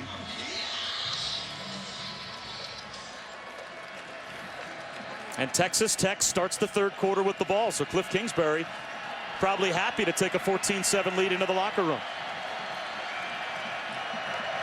What does Oklahoma hope to accomplish by snapping the ball here? I have no idea. Why would you even put yourself in this position? Thomas high over the middle, and it's intercepted. To do that. Blockers out in front, down the sideline goes Keenan Ward.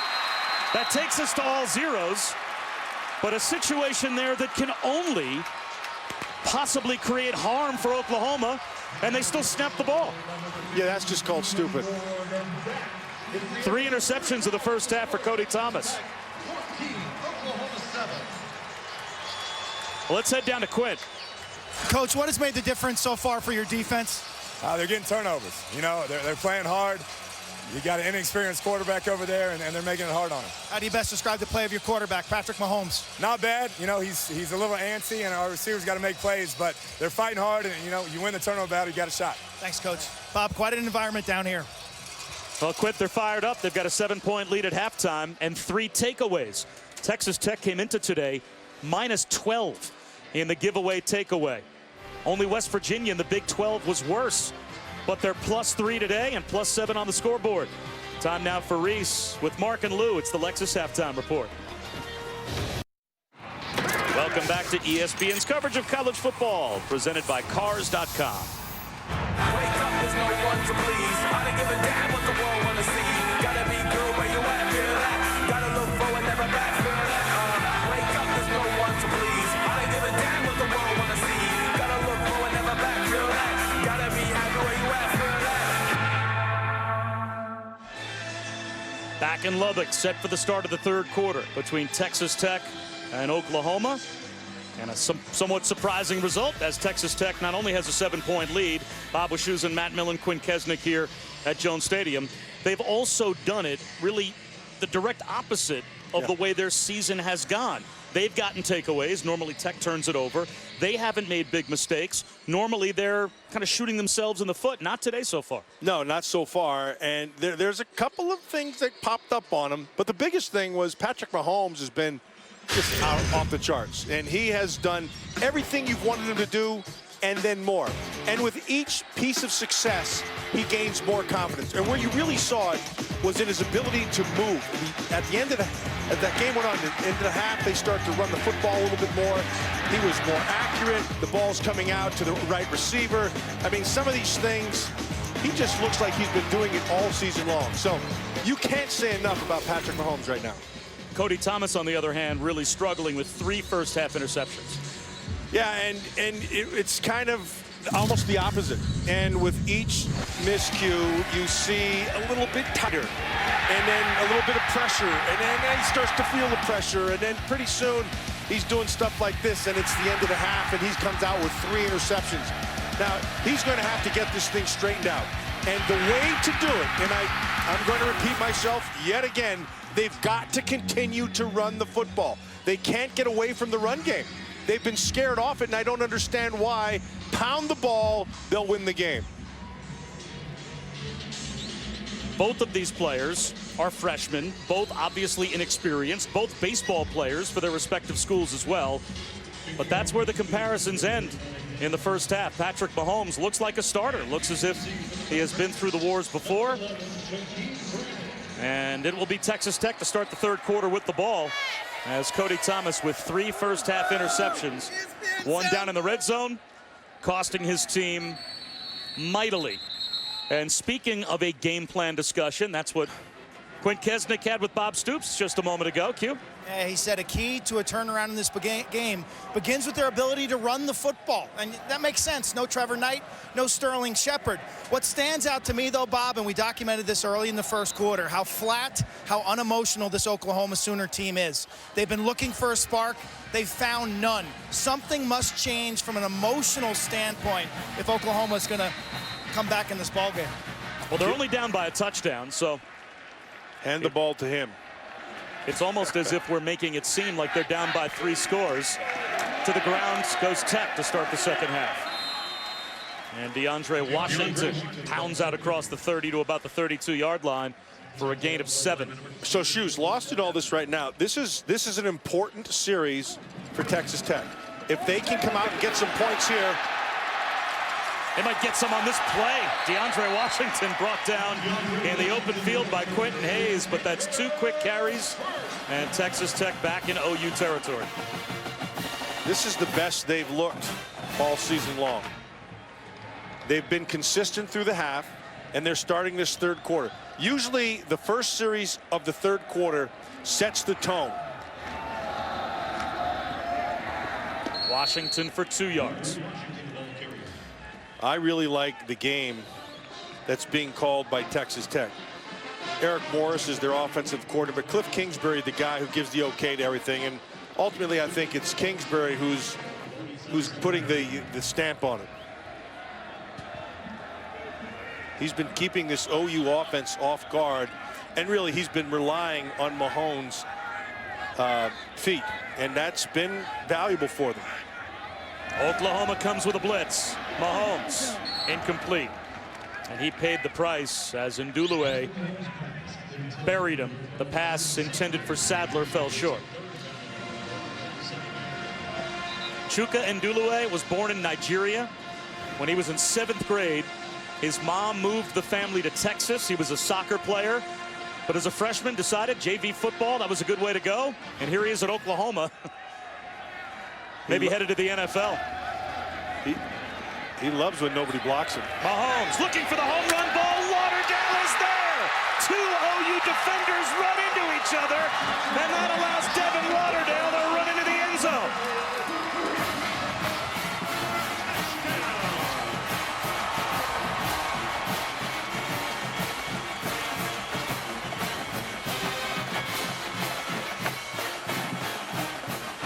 Again, just creating with his feet.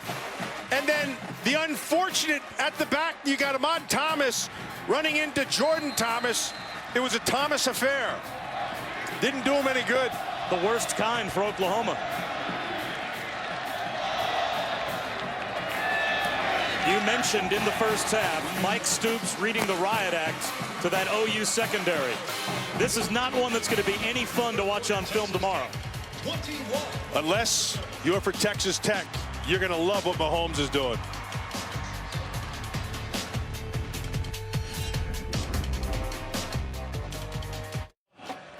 promo. I want to show you something what happens. This is a scramble throw, really a broken throw. And what happens is each respective receiver has something to do. The guy who's gone deep, he comes back short. The guy who's short, he goes deep.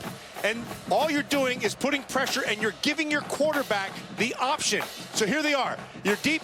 He's going to come back to the ball. He feels the quarterback coming outside. He goes deep. He already beats this, Thomas. You just now have to beat the safety, and the throw by Mahomes puts him right there, and it is just beautiful. So Texas Tech now has a 2-touchdown lead, and college football continues tonight. College football primetime presented by Hampton Hotels. Number 9, Auburn. Number 15, Georgia. Todd Gurley is back. A big SEC East race game tonight, 7:15 Eastern. Also available live on Watch ESPN. Now, you're down by 14, you're Oklahoma. You still can be patient with your run game. Don't get off the run game. Continue to pound it. Exert your will. Let those big guys up front start taking over. Make Texas Tech have to commit some people to the ball. Well, you say don't get off your run game. Yeah. When have they really ever been on their run game today? Nice point by you, Mr. Shoes. Thank you. Cody Thomas with an end around to KJ Young. And Young very close to a first down. A gain of 9. It'll be 2nd down and 1, bumped out by Keenan Ward. Okay, so Mike Smith, the defensive coordinator for Texas Tech, here's what he's doing up front. He's moving his guys. He knows he doesn't have a size advantage. He's at a disadvantage. So he's starting to slant and move them around. If I'm Oklahoma, look, that's a run, but that's not the type of run that you want to do. You want to just pound on them. And that will be an accumulative effect as the game goes on. This is what you want to do right here. Spinning and getting drilled is Keith Ford. He's short of the first down. Yeah, I guess he is. He actually spun for it, but they stopped him. They gave him his whatchamacallit? Forward progress. They stopped him right there, but actually he's a yard shy. Yeah. They blew the play dead at the 34-yard line. So now it's 3rd down and 1. Samaje Perine back in the game as the tailback. Play clock winding down. Handoff instead of the fullback, and submarining is Aaron Ripkowski for the first down. It may not be pretty, but it'll be effective. And then once you start establishing and getting them to really commit, then you can start to dump it off. Well, you're going to get 12 to 14 possessions in your average game, which means Oklahoma will probably have the ball 6 to 7 times in the second half, and they're only down by 2 scores. Well, they're good. There's no reason to not run the ball. And there goes Perine. Busting free. Think the run game's working now? Samaje Perine takes it the distance. Then Oklahoma, just like that, is back within a score.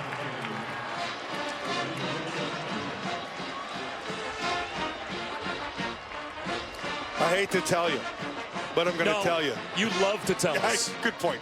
Good point by you, my shoes. Yeah, let those big guys start mauling people up front. It's a small defensive front. Perine, while he doesn't have great speed, has really good speed, and he's a powerful man. Let him wear you out.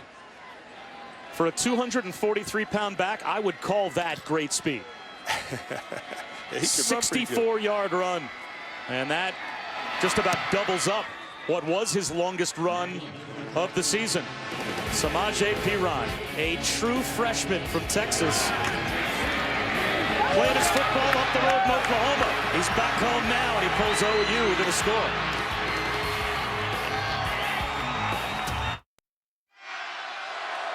Celebrating its 10th year sponsoring the Good Hands Field Goal Nets, Allstate makes contributions to participating universities' general scholarship funds for each field goal and extra point kicked.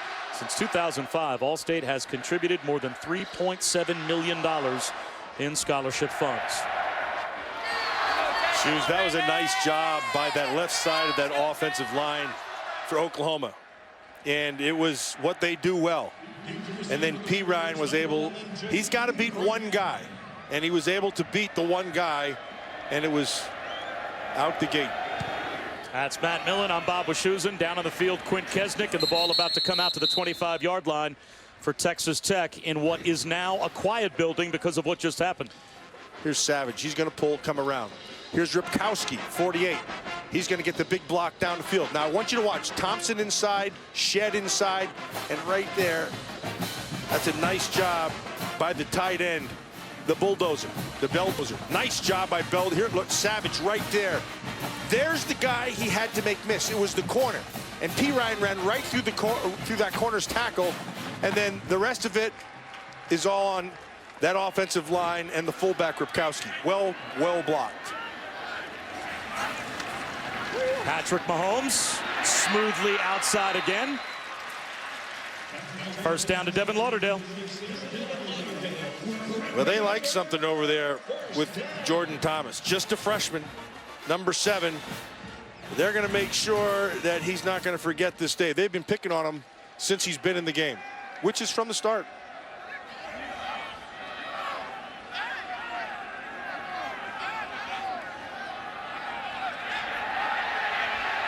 Snap it. 12 men on the field for Oklahoma. They didn't throw the flag. Under pressure is Mahomes. Just about lost the football. He wasn't off the field and they didn't throw the flag. And the Oklahoma coaching staff is livid at the personnel switch that almost got them caught. Devontae Bond was running off the field full steam. And in spite of the flag not coming out, Mike Stoops lost his mind. He was still on the field. He was still on the field. That was 12 men. That's on the officials.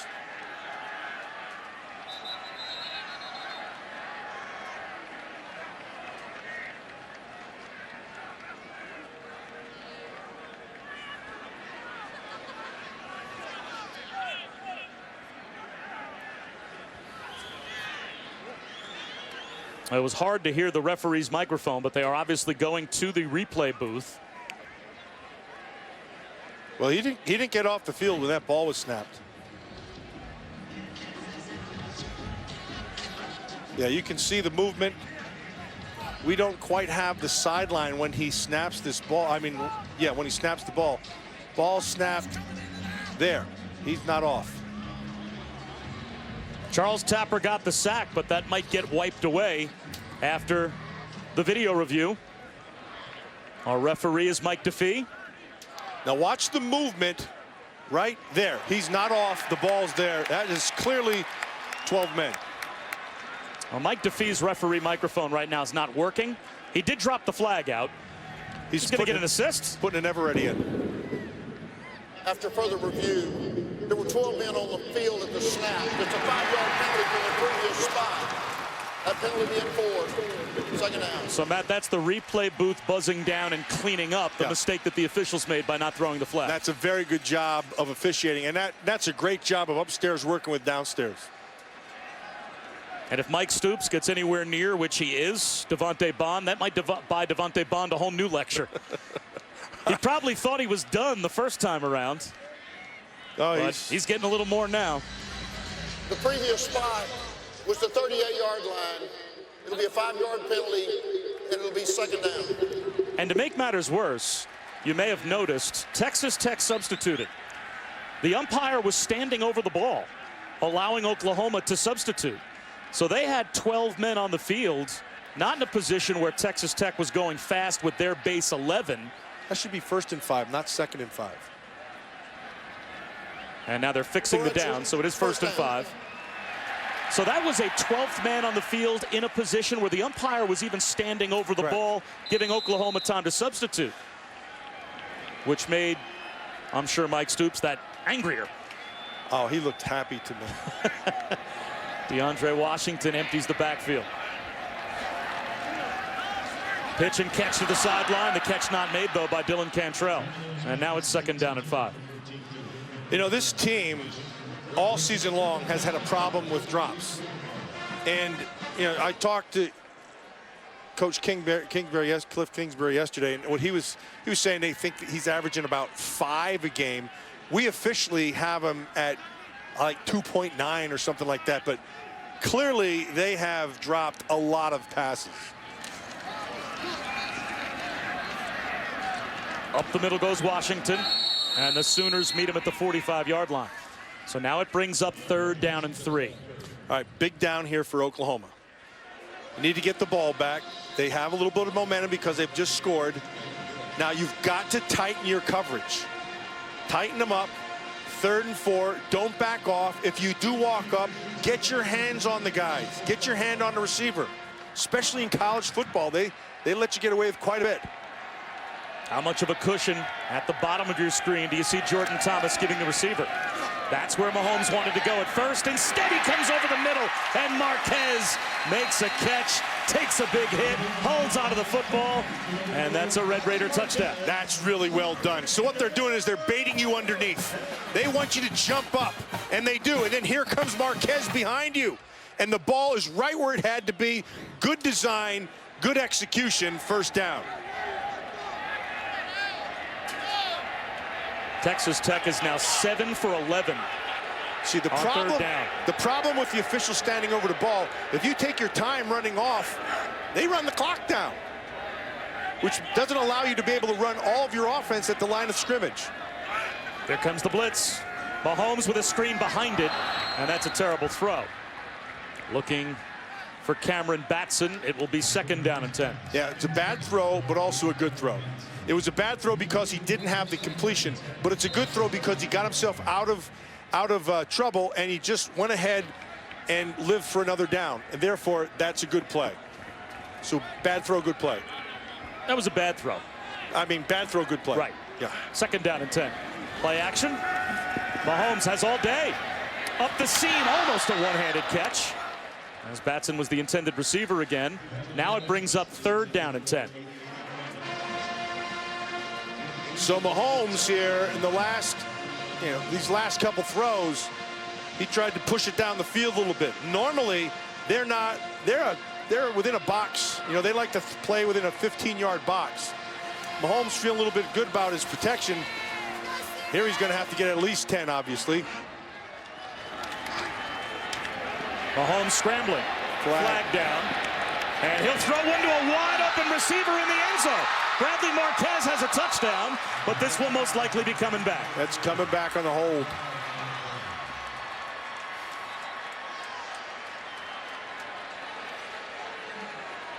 Yeah, Tapper got held, number 91. Now it's holding against Texas Tech. It obviously is going to come back. But that's another spot in the secondary where if you're Mike Stoops and Bob Stoops, I mean, how could you possibly have a coverage blown to that extent? Bradley Marquez was by himself at the goal line by 30 yards. Offense, number 62, 10-yard penalty, replay 3rd down. That's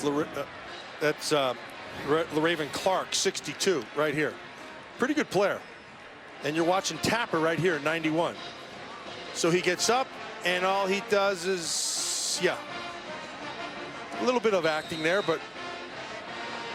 Well, here goes Marquez, and they just let him go. He dropped him. They thought there was going to be a sack, and it didn't happen. It's not like the secondary knew a holding flag was thrown. 3rd and 20, and they'll run a draw and try and get themselves maybe into a manageable 4th down. Justin Stockton is bumped out of bounds hard, and this time the sideline of Texas Tech is looking for a flag, but no flag is thrown, and now it's 4th down and 11 at the 40-yard line. Well, Lauderdale was blocking Thomas, and Thomas kept on going. Good non-call. And they're going for it. And this is what Cliff Kingsbury has done all game long.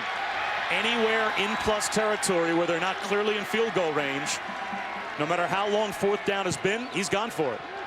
And they're lining up to go for it on 4th and 11 unless they take the delay of game. And it looks like that's what they will do to back up the punt unit and give them a little bit more room. Delay of game. Offense. Lost in all that. That was a heck of a throw by Mahomes as he's rolling to his left, throwing back to his right. This kid's had a phenomenal game so far. That has to be another moment, though, as we talked about, for Bob Stoops and Mike Stoops. Could you have a coaching staff right now that has less confidence in a secondary than they probably have in the way this secondary is playing? Which really, Oklahoma usually has a really good secondary. And these are basic things. They're just, eye discipline has been awful. Fair catch made by Zach Sanchez at the 13-yard line. Oklahoma has the football back, down by 7.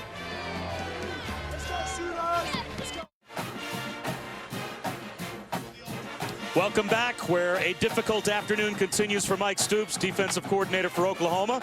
Bob Wischusen and Matt Millen upstairs. Down behind the Oklahoma bench is Quint Kesnick. And for a moment, let's take a look, Matt, at what just happened in spite of the holding penalty. Another blown coverage that would be called back on the flag. But, I mean, how open is Bradley Marquez? Oh, there's your culprit right there. The safety left. Did you see? He left the middle of the field. The corner dropped him. He turned it to the safety. I couldn't see the number there. First down, it's Alex Ross. He picks up 3. And Q, you were down there watching Mike Stoops, again, having a word with his secondary about the blown coverage that we just saw. It's been in every possession thing. It's been in every possession thing. You know, Sanchez, the corner, he was fuming. He was ticked off. He gets the call from the sideline, but the communication wasn't there. He passes his guys on, and I heard Coach Stoops yelling to Parker, stay with the post, stay with the post. Yeah, you could see it in the middle. See, Sanchez had to stay outside because he has another receiver. So he sinks. And then the safety has to stay in the middle of the field, but when he saw him starting to run and the receiver underneath, he bit on it, and that allowed him to come clean. Deron Neal brought down at the 20-yard line, brings up 3rd down and 3 for a struggling Sooner offense. And it's Samaje Perine back in at tailback.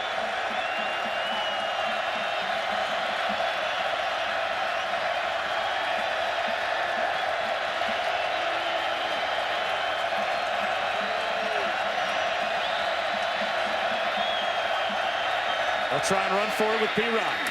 Oh, nice hit. Breaks a tackle. Boy, what a terrific hit at the line of scrimmage, but that can't bring down the true freshman. Nah, Samaje Perine, he just runs right through this tackle. There's a heck of a hit right there. It's a nice collision, but he just keeps on going. It didn't make a bit of difference. And that was a Guavin 13, the backer. Perine, he disregarded it like, mere flesh wound. 11 carries, 104 yards, and a couple of touchdowns for the true freshman. Why would you give the ball to anyone else? There he goes again. Another first down for Oklahoma. Unless they mark him down just shy of the 39, it looks like they will. So it's 2nd down and a foot. If I'm Josh Heupel, the offensive coordinator for Oklahoma, I know I'm going to be a broken record. Keep feeding the man. Let him just keep on running. You'll wear this group out. Josh Heupel told us, I'm not trying to say that Samaje Perine is going to be Adrian Peterson, but from a physical standpoint, he is Adrian Peterson as a freshman. If you compare the two when they were both freshmen, he's that good. There he goes again. No, the keeper, it's Cody Thomas. The entire Texas Tech defense was sure that Perine was going to get the football. And Cody Thomas out the gate for a big gainer all the way down to the Tech 27. This plays on Perine. Watch the respect he garners from all these defenders. And Thomas just takes advantage of it. Go ahead and bite. I mean, I'm talking everybody.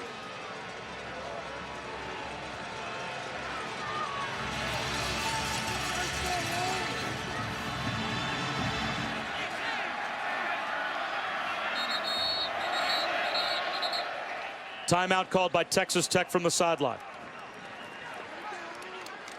We'll step aside for 30 seconds and come right back to Lubbock.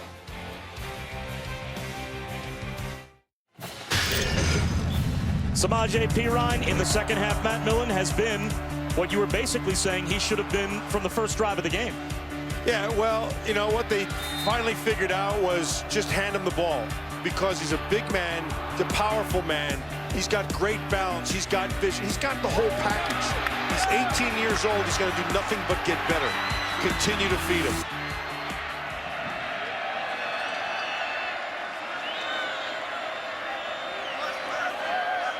This is an important series right here for both these teams, because if they take it in and score, they'll have the upper hand. Perine up the middle, bouncing off tacklers, and there he goes again. At the pylon. bumped out just shy of the goal line. The first guy can't bring him down, and normally the second guy can't either. And when you commit like you are to this run game and everybody to the ball, once he starts inside and makes that bounce, he's fast enough to outrun. He doesn't have phenomenal speed, but he's fast enough to be able to get the edge. This kid, he's exactly what we thought he was when we watched the tape. He's got it. Samaje Perine cut down behind the line. Much better job that time penetrating up front. The Texas Tech defense, J.J. Gaines, was able to knife down around the ankles of Perine. Second down and goal at the 2. Which tells you that they brought the corner on a blitz. They brought him to the outside. Perine got a little hitch in his giddy up right there as he's going off the field. So now it's Alex Ross in at tailback.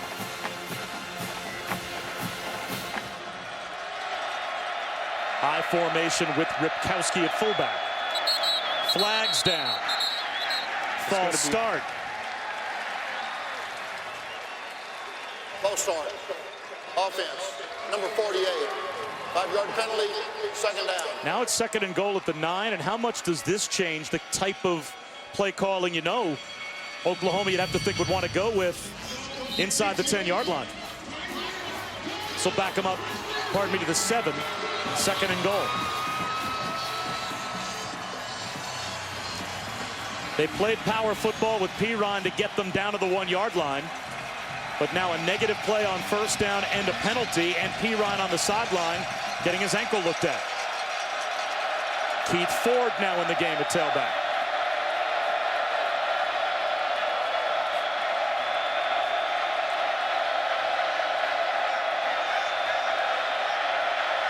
Play clock to 2. Cody Thomas gives it to Ford.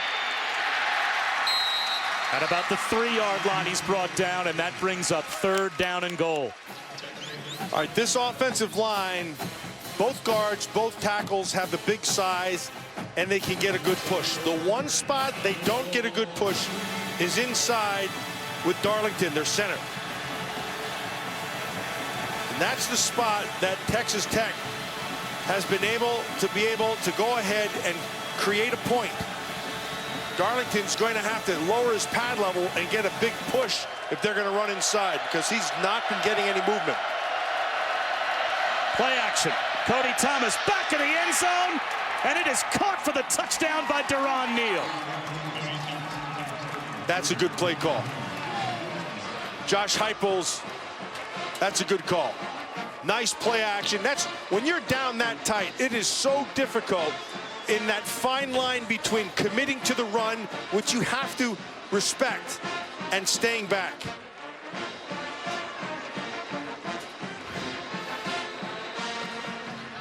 Well, there's the hero on the sideline. He didn't get to finish the drive off, Samaje Perine, but he got them down inside the 5-yard line, and even after the penalty, Oklahoma with Cody Thomas, his first touchdown pass. Samaje Perine set it up. He's got 138 yards rushing to go along with 2 touchdowns. And then Cody Thomas shakes off the 3 interceptions and ties the game with a strike to Neal.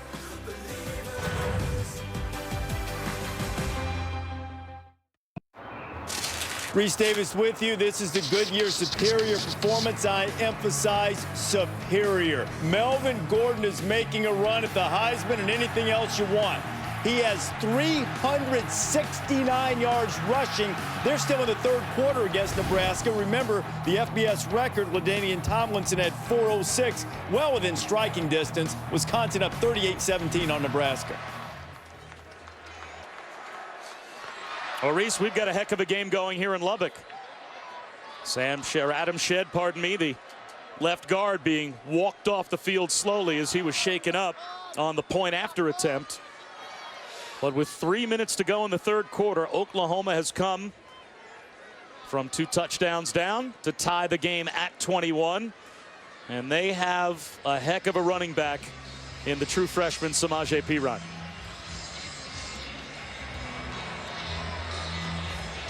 Physically gifted, mentally mature, loves to compete.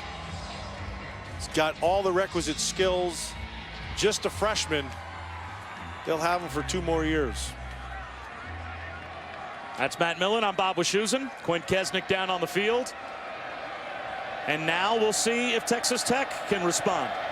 For the first time in a long time, they've got a square scoreboard. And taking a knee will be Jakeem Grant. College football continues tonight at 7:15 Eastern. It's college football primetime presented by Hampton Hotels on ESPN. Number 9 Auburn. The return of Todd Gurley against number 15 Georgia. That game also available live on Watch ESPN. Georgia can clinch the SEC East with a win over Auburn, and a Missouri loss to Texas A&M tonight. They've only turned it over, the Bulldogs, 6 times this season, and they get Todd Gurley back. Actually, that's a pretty fair comparison. He and Gurley, when they were freshmen, P. Ryan, and they're very similar. Play action, Patrick Mahomes over the middle and in stride. Scotty and Sadler. That's a first down. Mahomes is not impressed with what Oklahoma's done. He is not shy of a big light. This kid, I've watched him on tape. This is the best I've seen him play. But what I really like is the confidence that he has now. I mean, it's just grown. His light is shining bright right now. Training staff looking at the right arm, maybe the right elbow of Ian Sadler. Play action. A little flip to the outside. Devin Lauderdale makes a move and maybe picks up 3 or 4 extra yards. As a result, it's a gain of 7 on first down. This is the best I've seen this receiving core play also. They've had a couple drops, but for the most part, they've made some critical catches. Patrick Mahomes now over 300 yards passing to go along with 3 touchdowns. There's room to run for Justin Stockton. First down and more. And a big hit out of bounds that will cost the Sooners an extra 15. That was just flat dumb. Zach Sanchez, way out of bounds, rode down Justin Stockton. After the play, personal foul, late hit out of bounds. Defense number 15. 15-yard penalty will be added to the dead ball spot. First down. And Matt, it's another gaffe by the secondary for Oklahoma. Yeah, they did not pick a good day. He knows better than that. I mean, he's 8 yards out of bounds when he shoves him down. So, boy, 3 snaps, and Texas Tech on the verge of getting back in the red zone. Mahomes with a ball fake, and a good job to dirt the ball as he throws it intentionally towards the ankles of DeAndre Washington.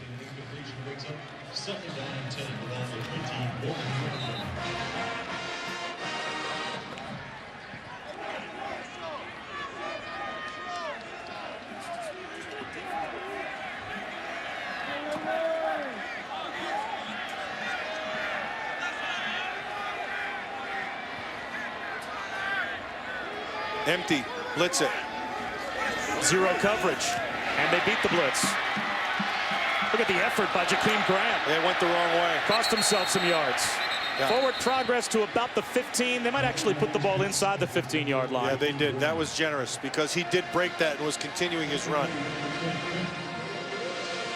But nice job by Mahomes to recognize, you're empty, you're going to get pressure, you got to go to your hot, and he does it right away.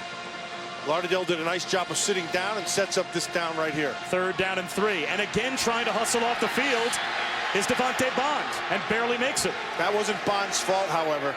That was from the sideline. They changed their mind midstream. Oklahoma shows blitz. It's Kenny Williams in to the right of Mahomes in the shotgun. Go to the slot. He's open. Here come the Sooners.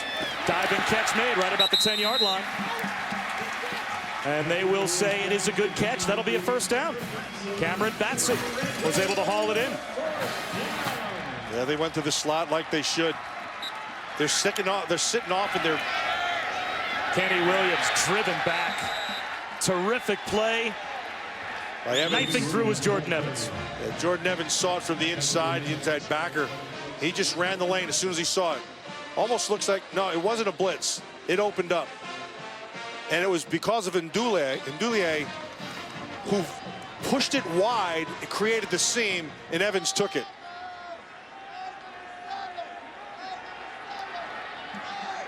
Looks like Patrick Mahomes will let the quarter clock wind down.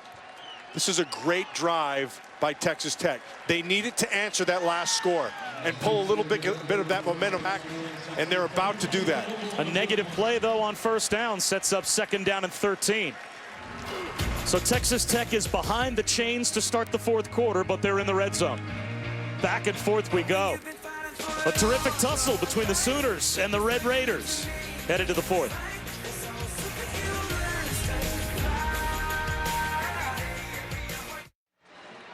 Bob Wischusen, Matt Millen, Quinn Kesnick, and the rest of our crew here in Lubbock, starting the 4th quarter with Texas Tech in position to retake the lead. Patrick Mahomes has spread things around at times, but he's really picked on the left-hand side. And the true freshman, Jordan Thomas, he's got 319 yards and 3 touchdowns, all 3 touchdowns thrown to the left side of the field.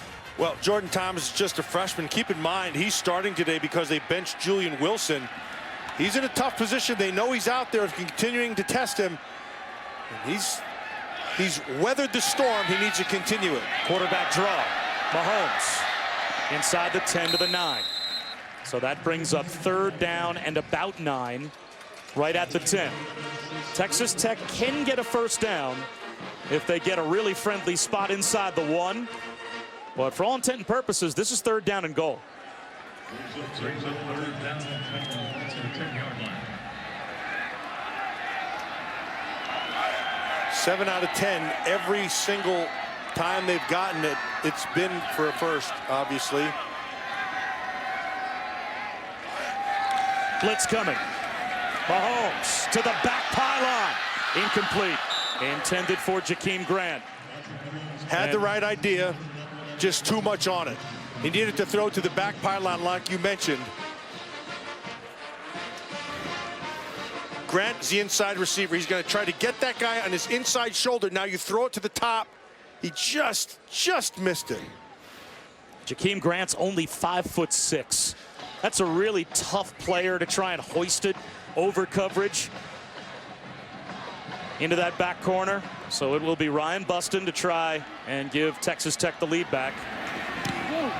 And he hooks it inside the upright from 27 yards out, but it's still a red zone stop for the Oklahoma defense.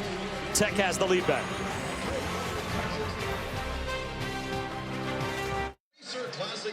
We return with our Aflac trivia question. Aflac. 35-year-old Cliff Kingsbury is still the 3rd youngest head coach in FBS. Can you name the other 2 head coaches that are younger?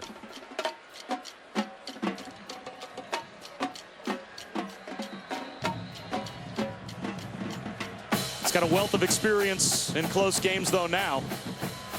As last year, he led Texas Tech in his first season replacing Tommy Tuberville to an 8-5 record.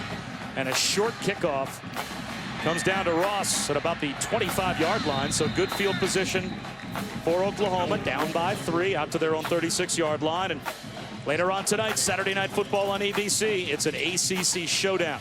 Jameis Winston, undefeated, number 3 Florida State. They head down to Miami to take on the Hurricanes. Saturday Night Football on ABC, 8 Eastern, 5 Pacific.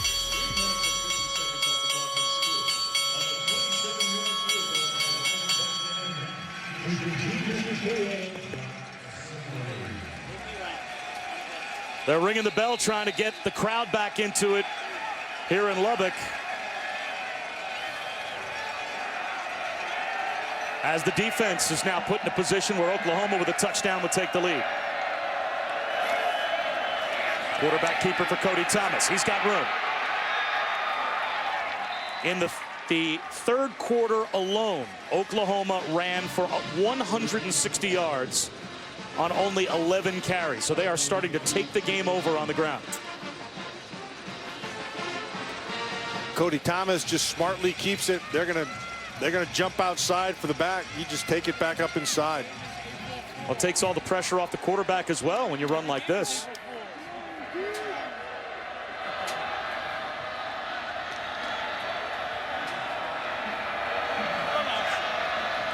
Here's Keith Ford. Cuts it back and picks up 5.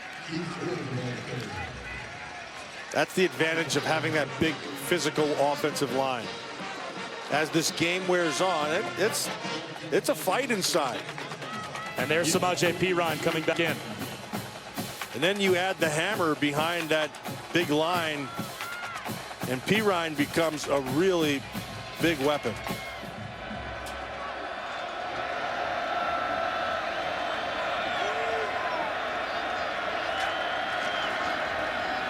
He goes up the middle.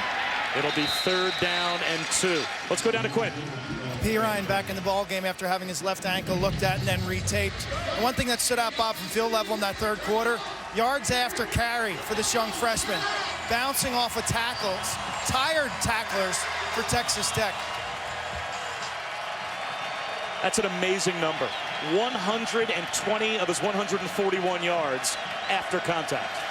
Yeah, that doesn't say much. That means you have only 20-some yards from your offensive line, and then you're just mauling it.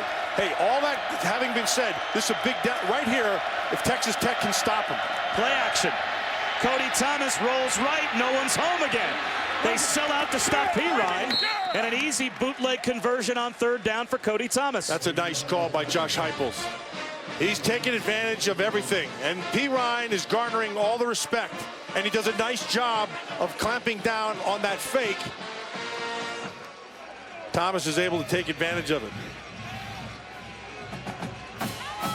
77 yards rushing now for Cody Thomas on only 4 carries. The last 2 have been bootlegs where Texas Tech has sold out to stop Perine.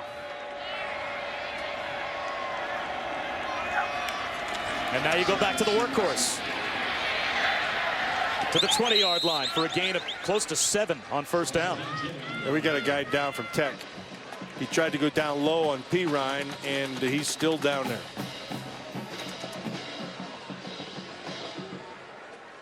J.J. Gaines, the strong safety, and the 3rd leading tackler coming into today for Texas Tech.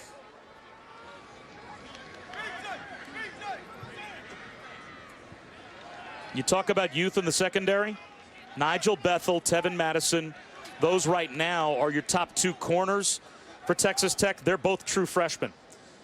Your next guy up, most likely at safety, will be Jalen Barnes. He's also a true freshman. They're checking his shoulder. Now, Cody Thomas, I'm sure the last thing that Bob Stoops wants to do with his 3 interceptions and as shaky as he's been at times is to put the ball in the air, especially with the effective way that they're running it right now. But, Matt, having said that, if you've got 3 true freshmen in the Texas Tech secondary, it might be hard to resist the temptation at some point to try and take a shot at that kind of youth and experience. Absolutely, but go with what's winning for you. Be patient, run the football. You see what Perine's doing for you, not only in the yards he's gaining after contact, but when they do fake him, fake the ball to him, there's no one out there. They have everybody streaming to Perine. Well, they haven't lost in their last 37 games when they've cracked 200 yards rushing, and they're on their way to 300 today. And without J.J. Gaines, they're just now helping him up. That's a loss in a big way in the secondary for Texas Tech.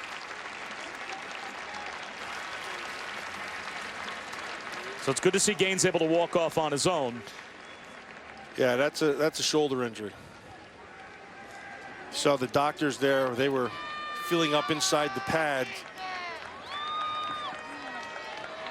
That's probably not the last time someone will injure a shoulder trying to tackle Samaje Perine. That's a good point by you. 2nd down and 4.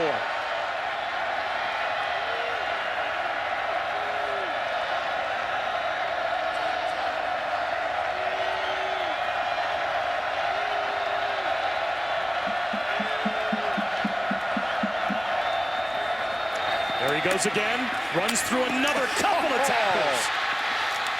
He is something else. Looks like Earl Campbell. 1st and goal at the 3. He is the real deal. And that is great. Now, those were some big hits he took, but they didn't wrap their arms. And then I want you to watch his balance.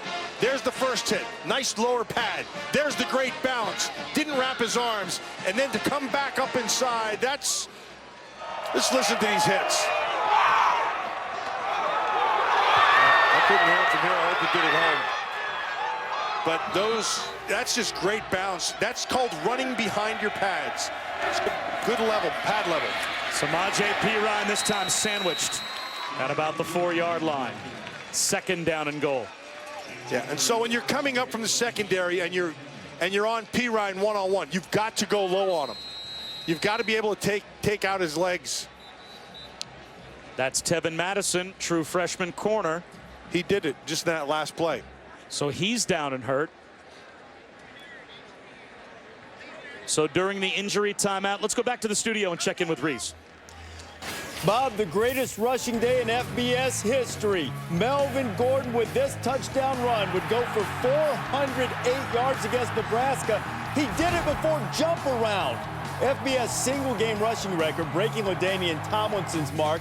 And by the way, as you look at the top performances in FBS history, consider Nebraska was up in that game 17-3 and Wisconsin has scored 49 in a row. So Melvin Gordon has the record.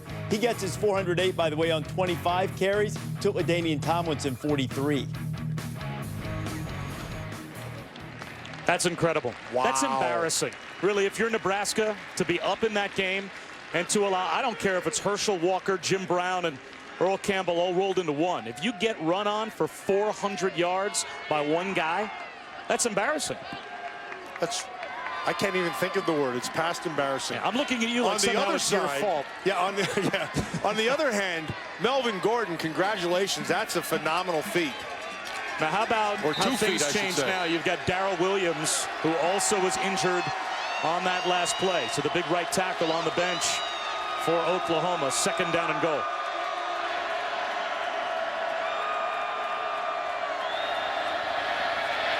A keeper again for Cody Thomas. He's in for the touchdown. You know why? They all thought Samaje Perine was going to get the football. And this time it's to the same side, which really tells you how much respect they have for Perine running that football. He just pulls it out. To that side. Let them all, look, they're all inside. You've got 11 pairs of eyes wearing red and black, all looking at one guy. Absolutely.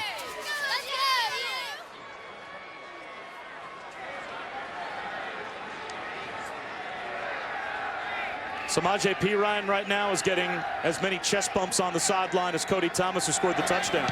Because everyone on that OU sideline knows not only does he impact the play when he has the ball, he impacts the play when he doesn't have the ball. That's the sign of a great player, and he's that. They've got something special in true freshman running back Samaje Perine in Norman. Cody Thomas gives the Sooners the lead.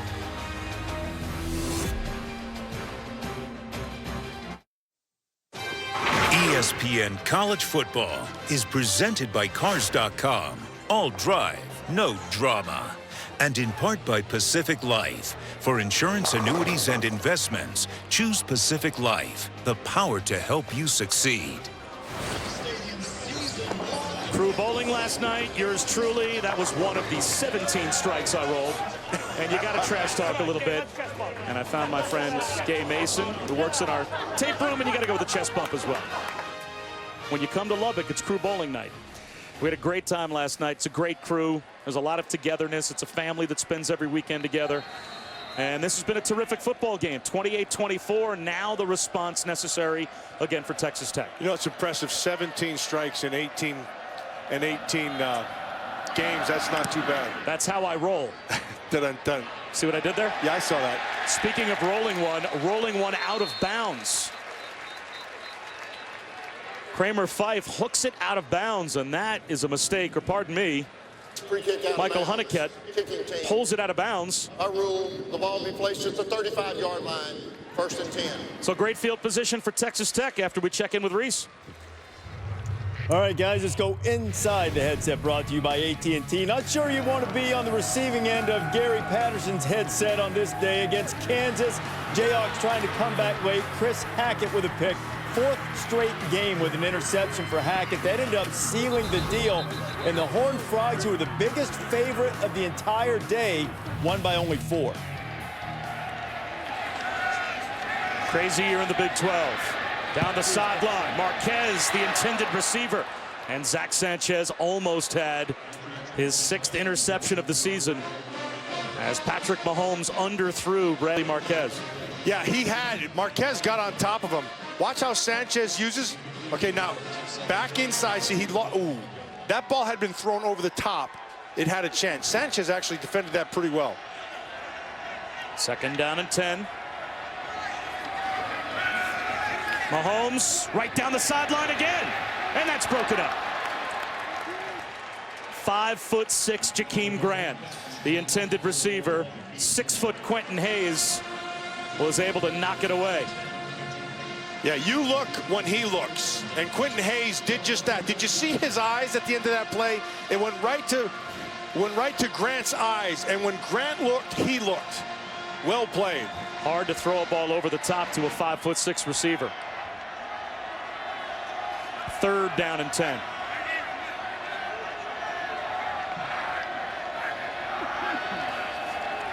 Four-man rush. Mahomes in trouble. Down he goes. Flag down. Did they get him around the head? Eric Stryker got the sack. And while Oklahoma celebrates, it's going to be holding against Texas Tech.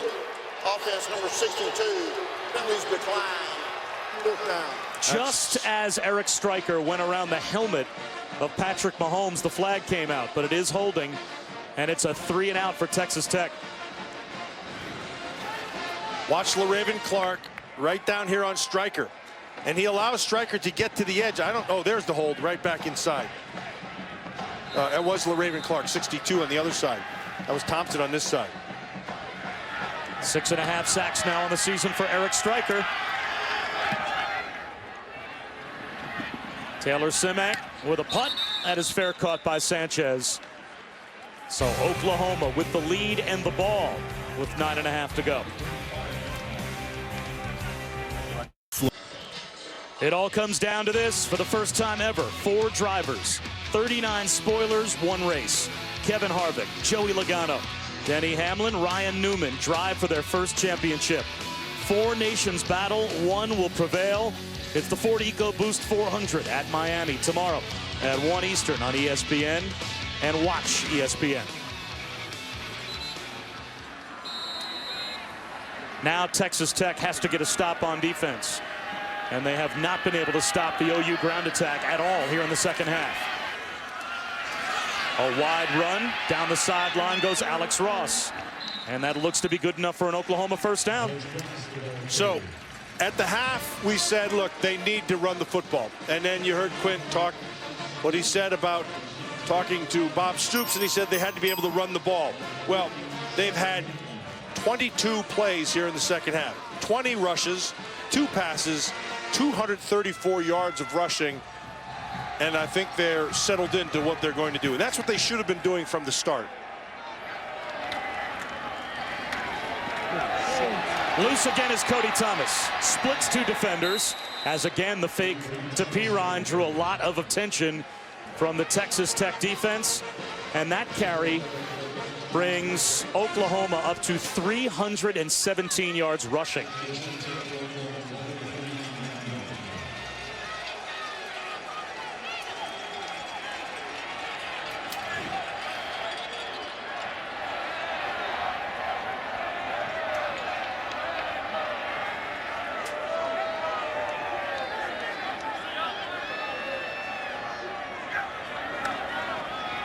Pirine, no one touches him into the secondary. That's too easy. A gain of 15 more for Samaje Pirine. Yeah, he wanted more than that. He knew he missed his cut at the end of that. He is inflicting a lot of pain. He's, he's 240 pounds. That's a big man. Derek Dixon, the back safety there you see on the left side of your picture. It looks like his left arm is holding dead at his side. And Texas Tech has to hold to a field goal here. Another keeper for Cody Thomas. Turns the corner and takes a bump out of bounds. The Oklahoma sideline looking for a flag. Nothing comes out. It's a gain of about 5.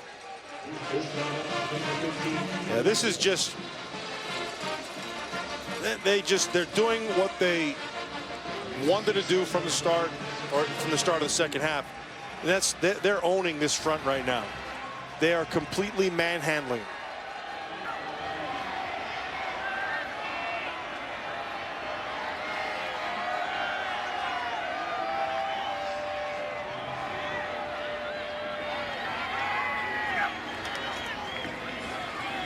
P-Ryan up the middle. He's got another first down.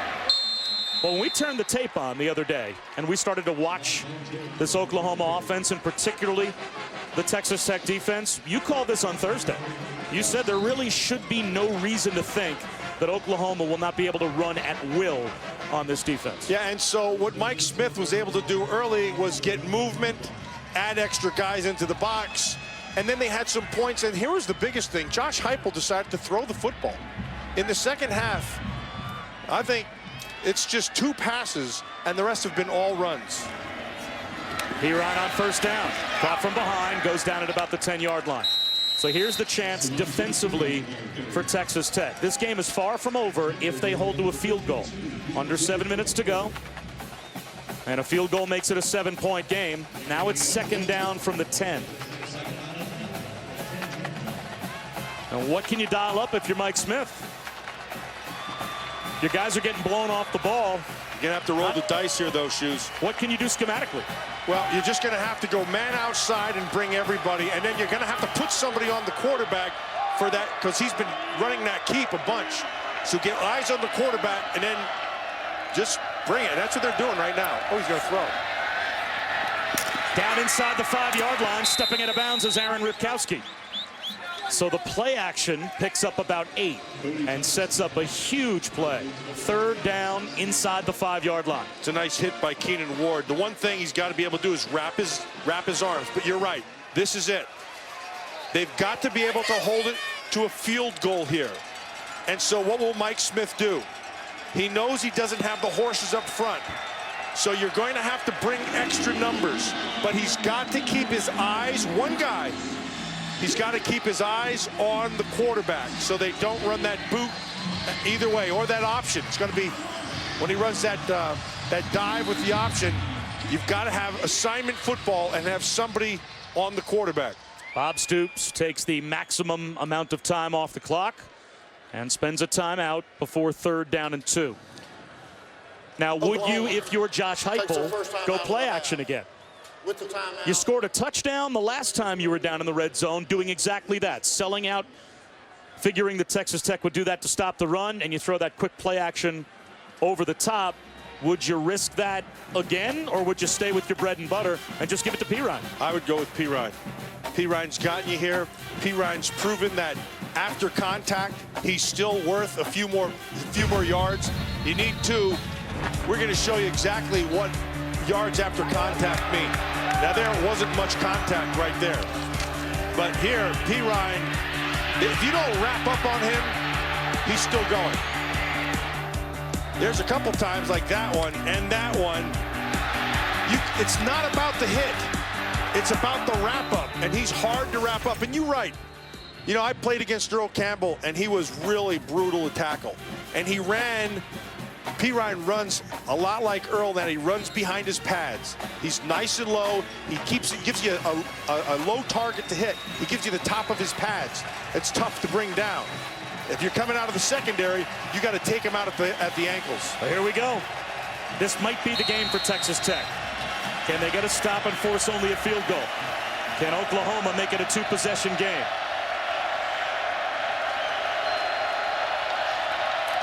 They give it to P-Ryan.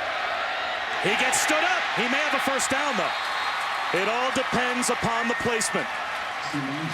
It's a first down for Oklahoma inside the 1-yard line, depending on where the ball is spotted. Depending on which foot he gave it, and he gave it to his lead foot, and that looks like, from our line, which is not official, it looks like he'll get the first.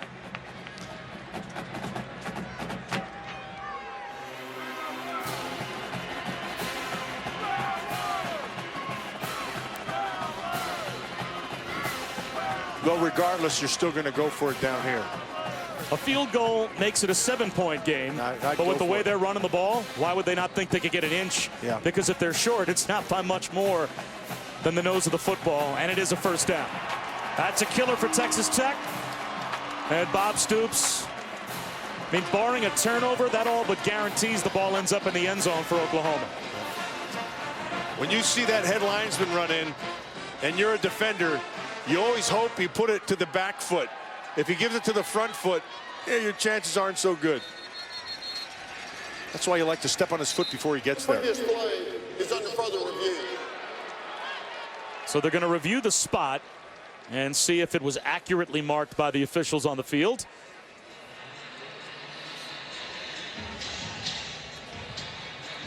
But if this stays as an Oklahoma first down, 4 cracks at it from inside the 1-yard line with that guy running it, I mean, this spot almost guarantees that Oklahoma, you'd have to think, barring Texas Tech ripping the ball out, would end up in the end zone. So that was a huge inch or so of forward progress given to Piron. That's really, you're not going to be able to overturn that.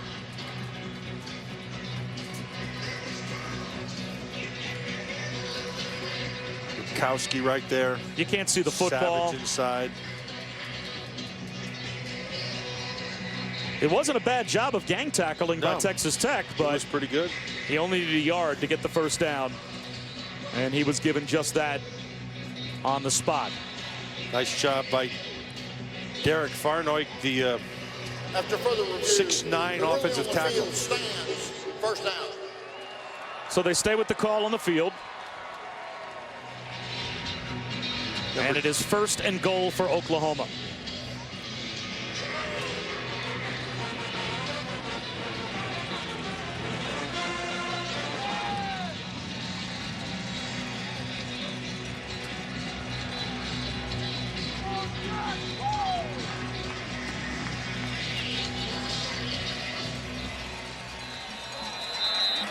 Samaje Perine looking for his 3rd rushing touchdown of the game. Lines up as the I-back. And Oklahoma letting the clock wind down as far as they can. Under 5.5 minutes to go. Instead, it's the fullback. An extra effort by Ripkowski. And he is in for an Oklahoma touchdown.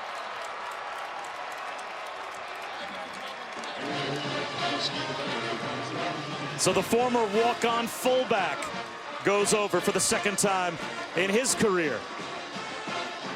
And that makes it a 2-possession game with 5:18 to go. Nice job by that left side of the offensive line, and Blake Bell, the tight end, did a nice job. Rukowski was able to just follow right behind Tyrus Thompson in there and Shed in there, and it's a big physical group of guys.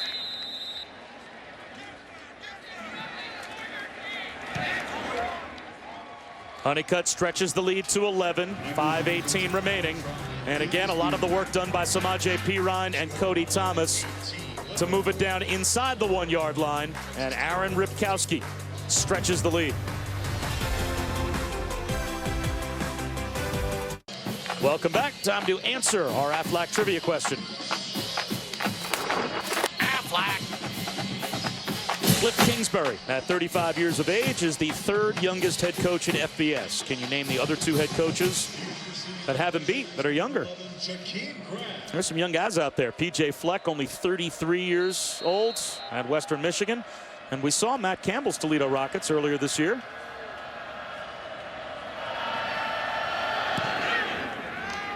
So now Texas Tech down by 2 scores, and they will start at their own 25 after we take a look at our Pacific Life game summary. And the 2nd half has been taken over by Oklahoma on the ground. Well, you can see what Patrick Mahomes is able to do, and he's had himself a great game. But Samaje Perine has been the difference in this game. They just turned the ball over to him. And so if there's any chance right now for Texas Tech to get back into this game, I thought the last series, they made a mistake by trying to go deep 2 in a row. Get your first downs and put yourself in a position. You need 2 scores. They set the screen up to start this drive to DeAndre Washington. And he steps out of bounds, close to the 33-yard line. It's a gain of about 8 on first down. Dominique Alexander made the stop. And still plenty of time for Texas Tech. It may require an onside kick at some point, but with 2 timeouts and 5 minutes to go, as quickly as they can move the ball. Patrick Mahomes, well protected, deflected pass, almost intercepted. DeAndre Washington had it go right through his hands. That's about drop number 4. About their average, a little below. Well, they had 9 a couple of weeks ago. And even last week, or I should say 2 weeks ago, because they had the bye last week against Texas, I believe the number that the coaching staff counted in that game was 6.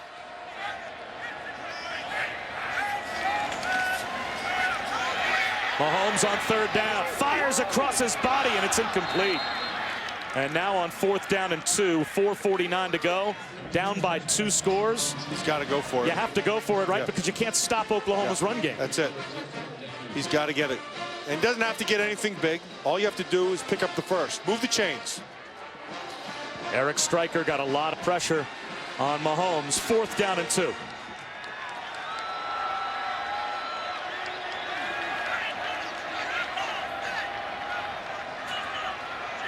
Going to go to the slot on the top side.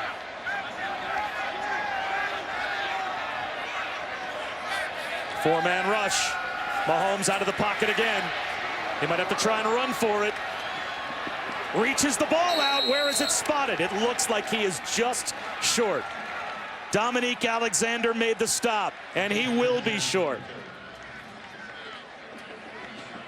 On the way down, he reached the ball out to try and pick up the first down.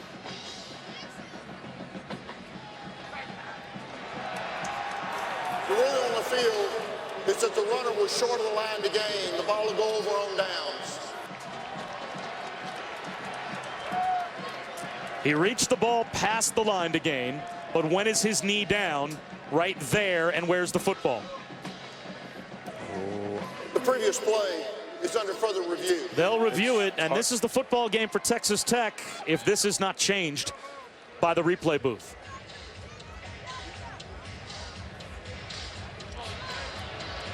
Whoa. Very close. Whoa, that's up to here. Now, at the very least, it looks as if they're off by 6 or 8 inches on the field, and if he just barely gets that ball to the 35-yard line, it is a first down. But when is either his left elbow or left knee down, Matt, as best you can tell? Well, right there. Just short. That's just about exactly where they've got the football. football. Where you got to be. And again, the precedent being set on the field that he's short of the line to gain. It's a quick review. The ruling on the field is confirmed. Short of the line to gain. First down. So accurately called on the field.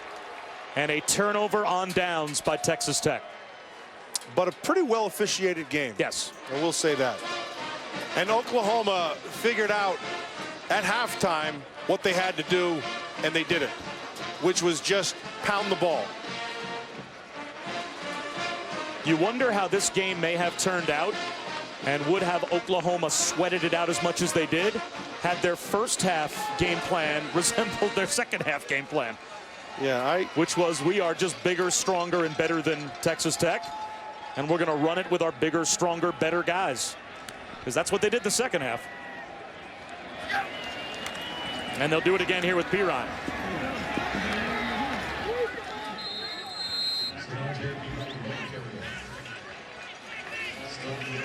And he comes up hobbling a bit. That's that ankle again. Samaje Perine has to leave the field. So that will bring Alex Ross back in.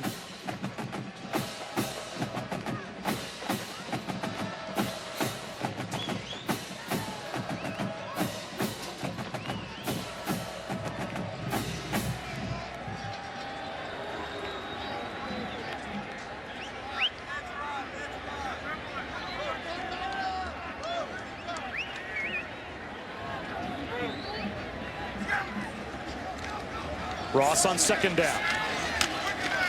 Popped about 3 yards shy of the first down.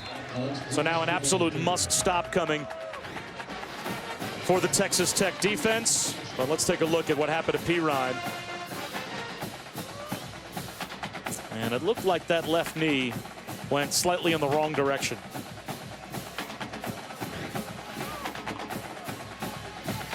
Yeah, they're looking at that ankle again, that left ankle. Right. 3rd down and 3.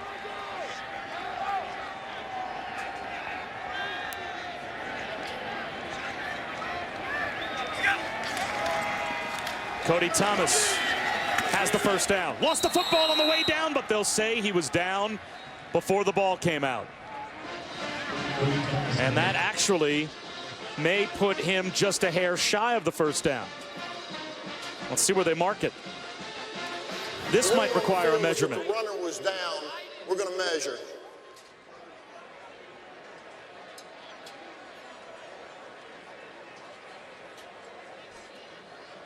I'm not so sure that Cody Thomas got the best spot. He got a bad spot. As it looked like, at least on our first down line, he was pretty clearly past it, but they have him marked down maybe just a hair shy.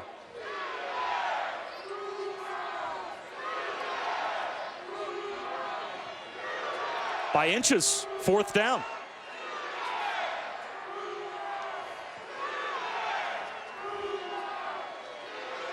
You can put your magnifying glass away now. From right here, you're looking at about a 41-yard field goal. Nah, just go ahead. If you're Oklahoma, to try and stretch the lead, or you go for it on 4th down and all but end the game if you pick up the first.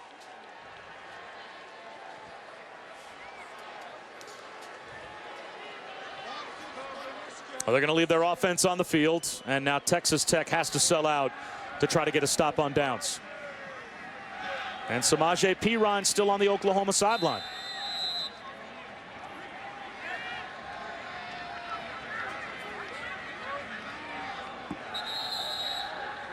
Timeout now called by Cliff Kingsbury, and he allowed some time 30 seconds in to come off the clock before spending that timeout. So Saturday Night Football on ABC coming up features an ACC showdown. Jameis Winston, an undefeated and 3rd-ranked Florida State, heading down to South Florida to take on the Hurricanes. Saturday Night Football on ABC at 8 Eastern, 5 Pacific, Florida State and Miami.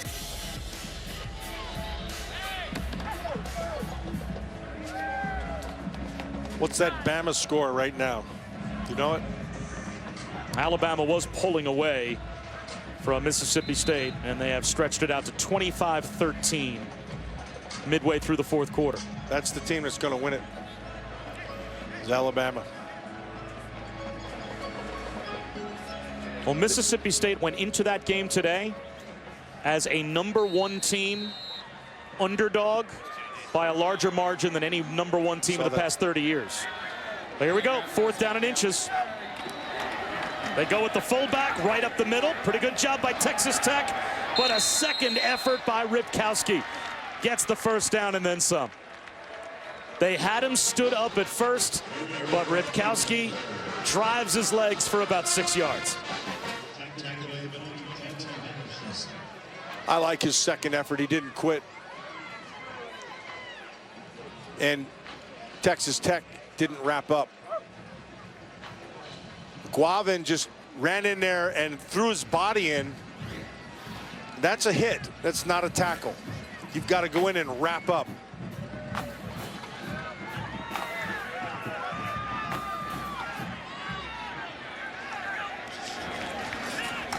Perine back in the game. He pads his totals down to the 10-yard line. Smart. See what he did at the end? Just he knew he didn't want to go out of bounds, so he just fell down. And that puts Oklahoma up to 306 yards rushing in the second half. And that brings Samaje Perine over 200 yards, up to 202 to go along with 2 touchdowns. Jeez. 305, 68 in the first half.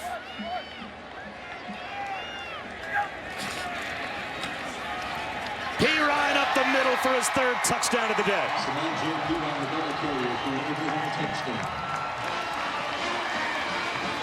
I'm sure every fan back in Norman, Matt, is probably and was probably saying the same thing that you were saying during the first half. Why not just take this game over on the ground?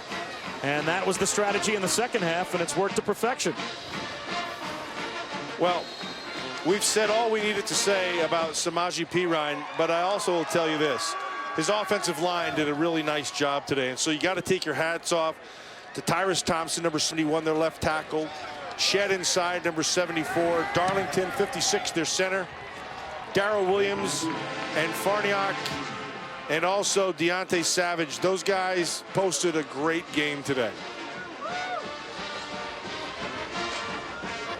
42-24. 3 of the Oklahoma touchdowns by the true freshman Samaje Perine. 202 yards rushing, actually up to 213 now. 8.5 yards per carry. And we talked to Josh Heupel about him, and he said what we would be, even watching him on film, more surprised by when you see him in person. And that is not only his power and speed, but also his maturity, that he looks like a guy that has done this for 3 or 4 years at this level, and yet he is 2/3 of the way through, or 3/4 of the way through his first college football season. Yeah, and then the way he handles himself, it's like he gets it. And so he hands the ball back to the official. There's nothing, you know, there's nothing outside the norm. He just does a nice job, understands his role, does his role, moves on. So Hodgson to kick it off again. And Grant lets it bounce through the back of the end zone, and an opportunity to go back and check in again with Reese.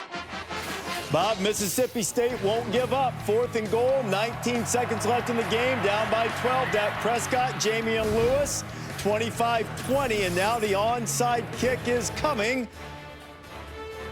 And it bounced high, and Alabama recovered it. There is Todd Gurley now. He'll be back in action after missing 4 games. Georgia and Auburn coming up next. So now the question becomes, Mississippi State loses to Alabama, but if they win out, would you put them back in the top 4? Yeah. Arguably. They're not going to drop very far. That's the kind of loss they needed if they were going to lose. It wasn't by much. Patrick Mahomes thrown down by Eric Stryker again. So I think what you saw when Ole Miss lost the first time and they dropped to 4th is probably what you'll see from Mississippi State here. Somebody's going to have to drop out because Alabama is going to go, they're going to jump up. So it'll be Oregon, Alabama, Mississippi State, my guess will be 4th. And then who's going to be 3rd? Probably Florida State.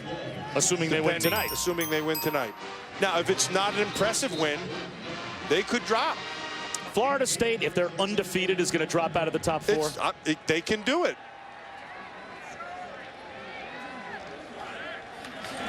I got a kick out of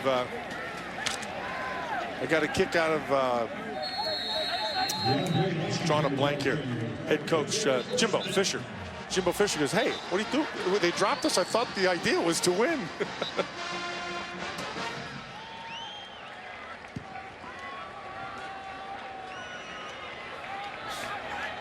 Inside of the final minute, Patrick Mahomes over the middle, and he hits Brad Pearson for the first time today for a first down.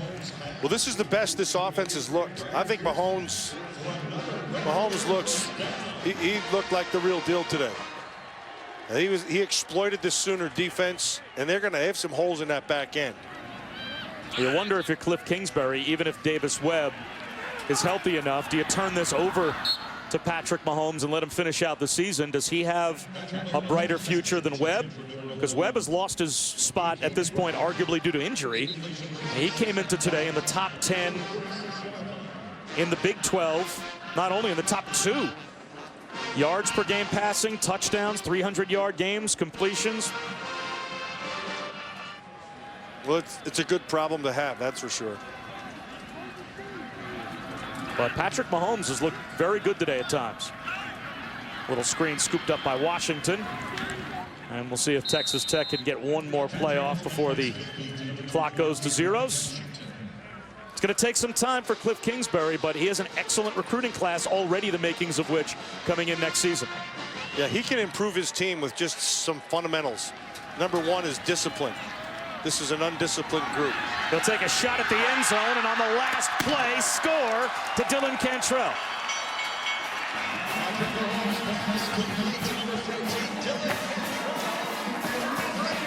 And so you still have to be able to allow, even though the time has expired, the extra point. The ruling on the field is touchdown. Because the differential is greater than 8 points, there will be no try. There you go. Game's over.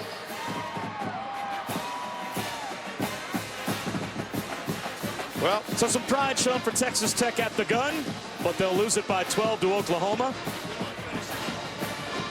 And you talked about it before the game. Quinn Kesnick talked about it before the game. Oklahoma looks like the real deal getting off the bus.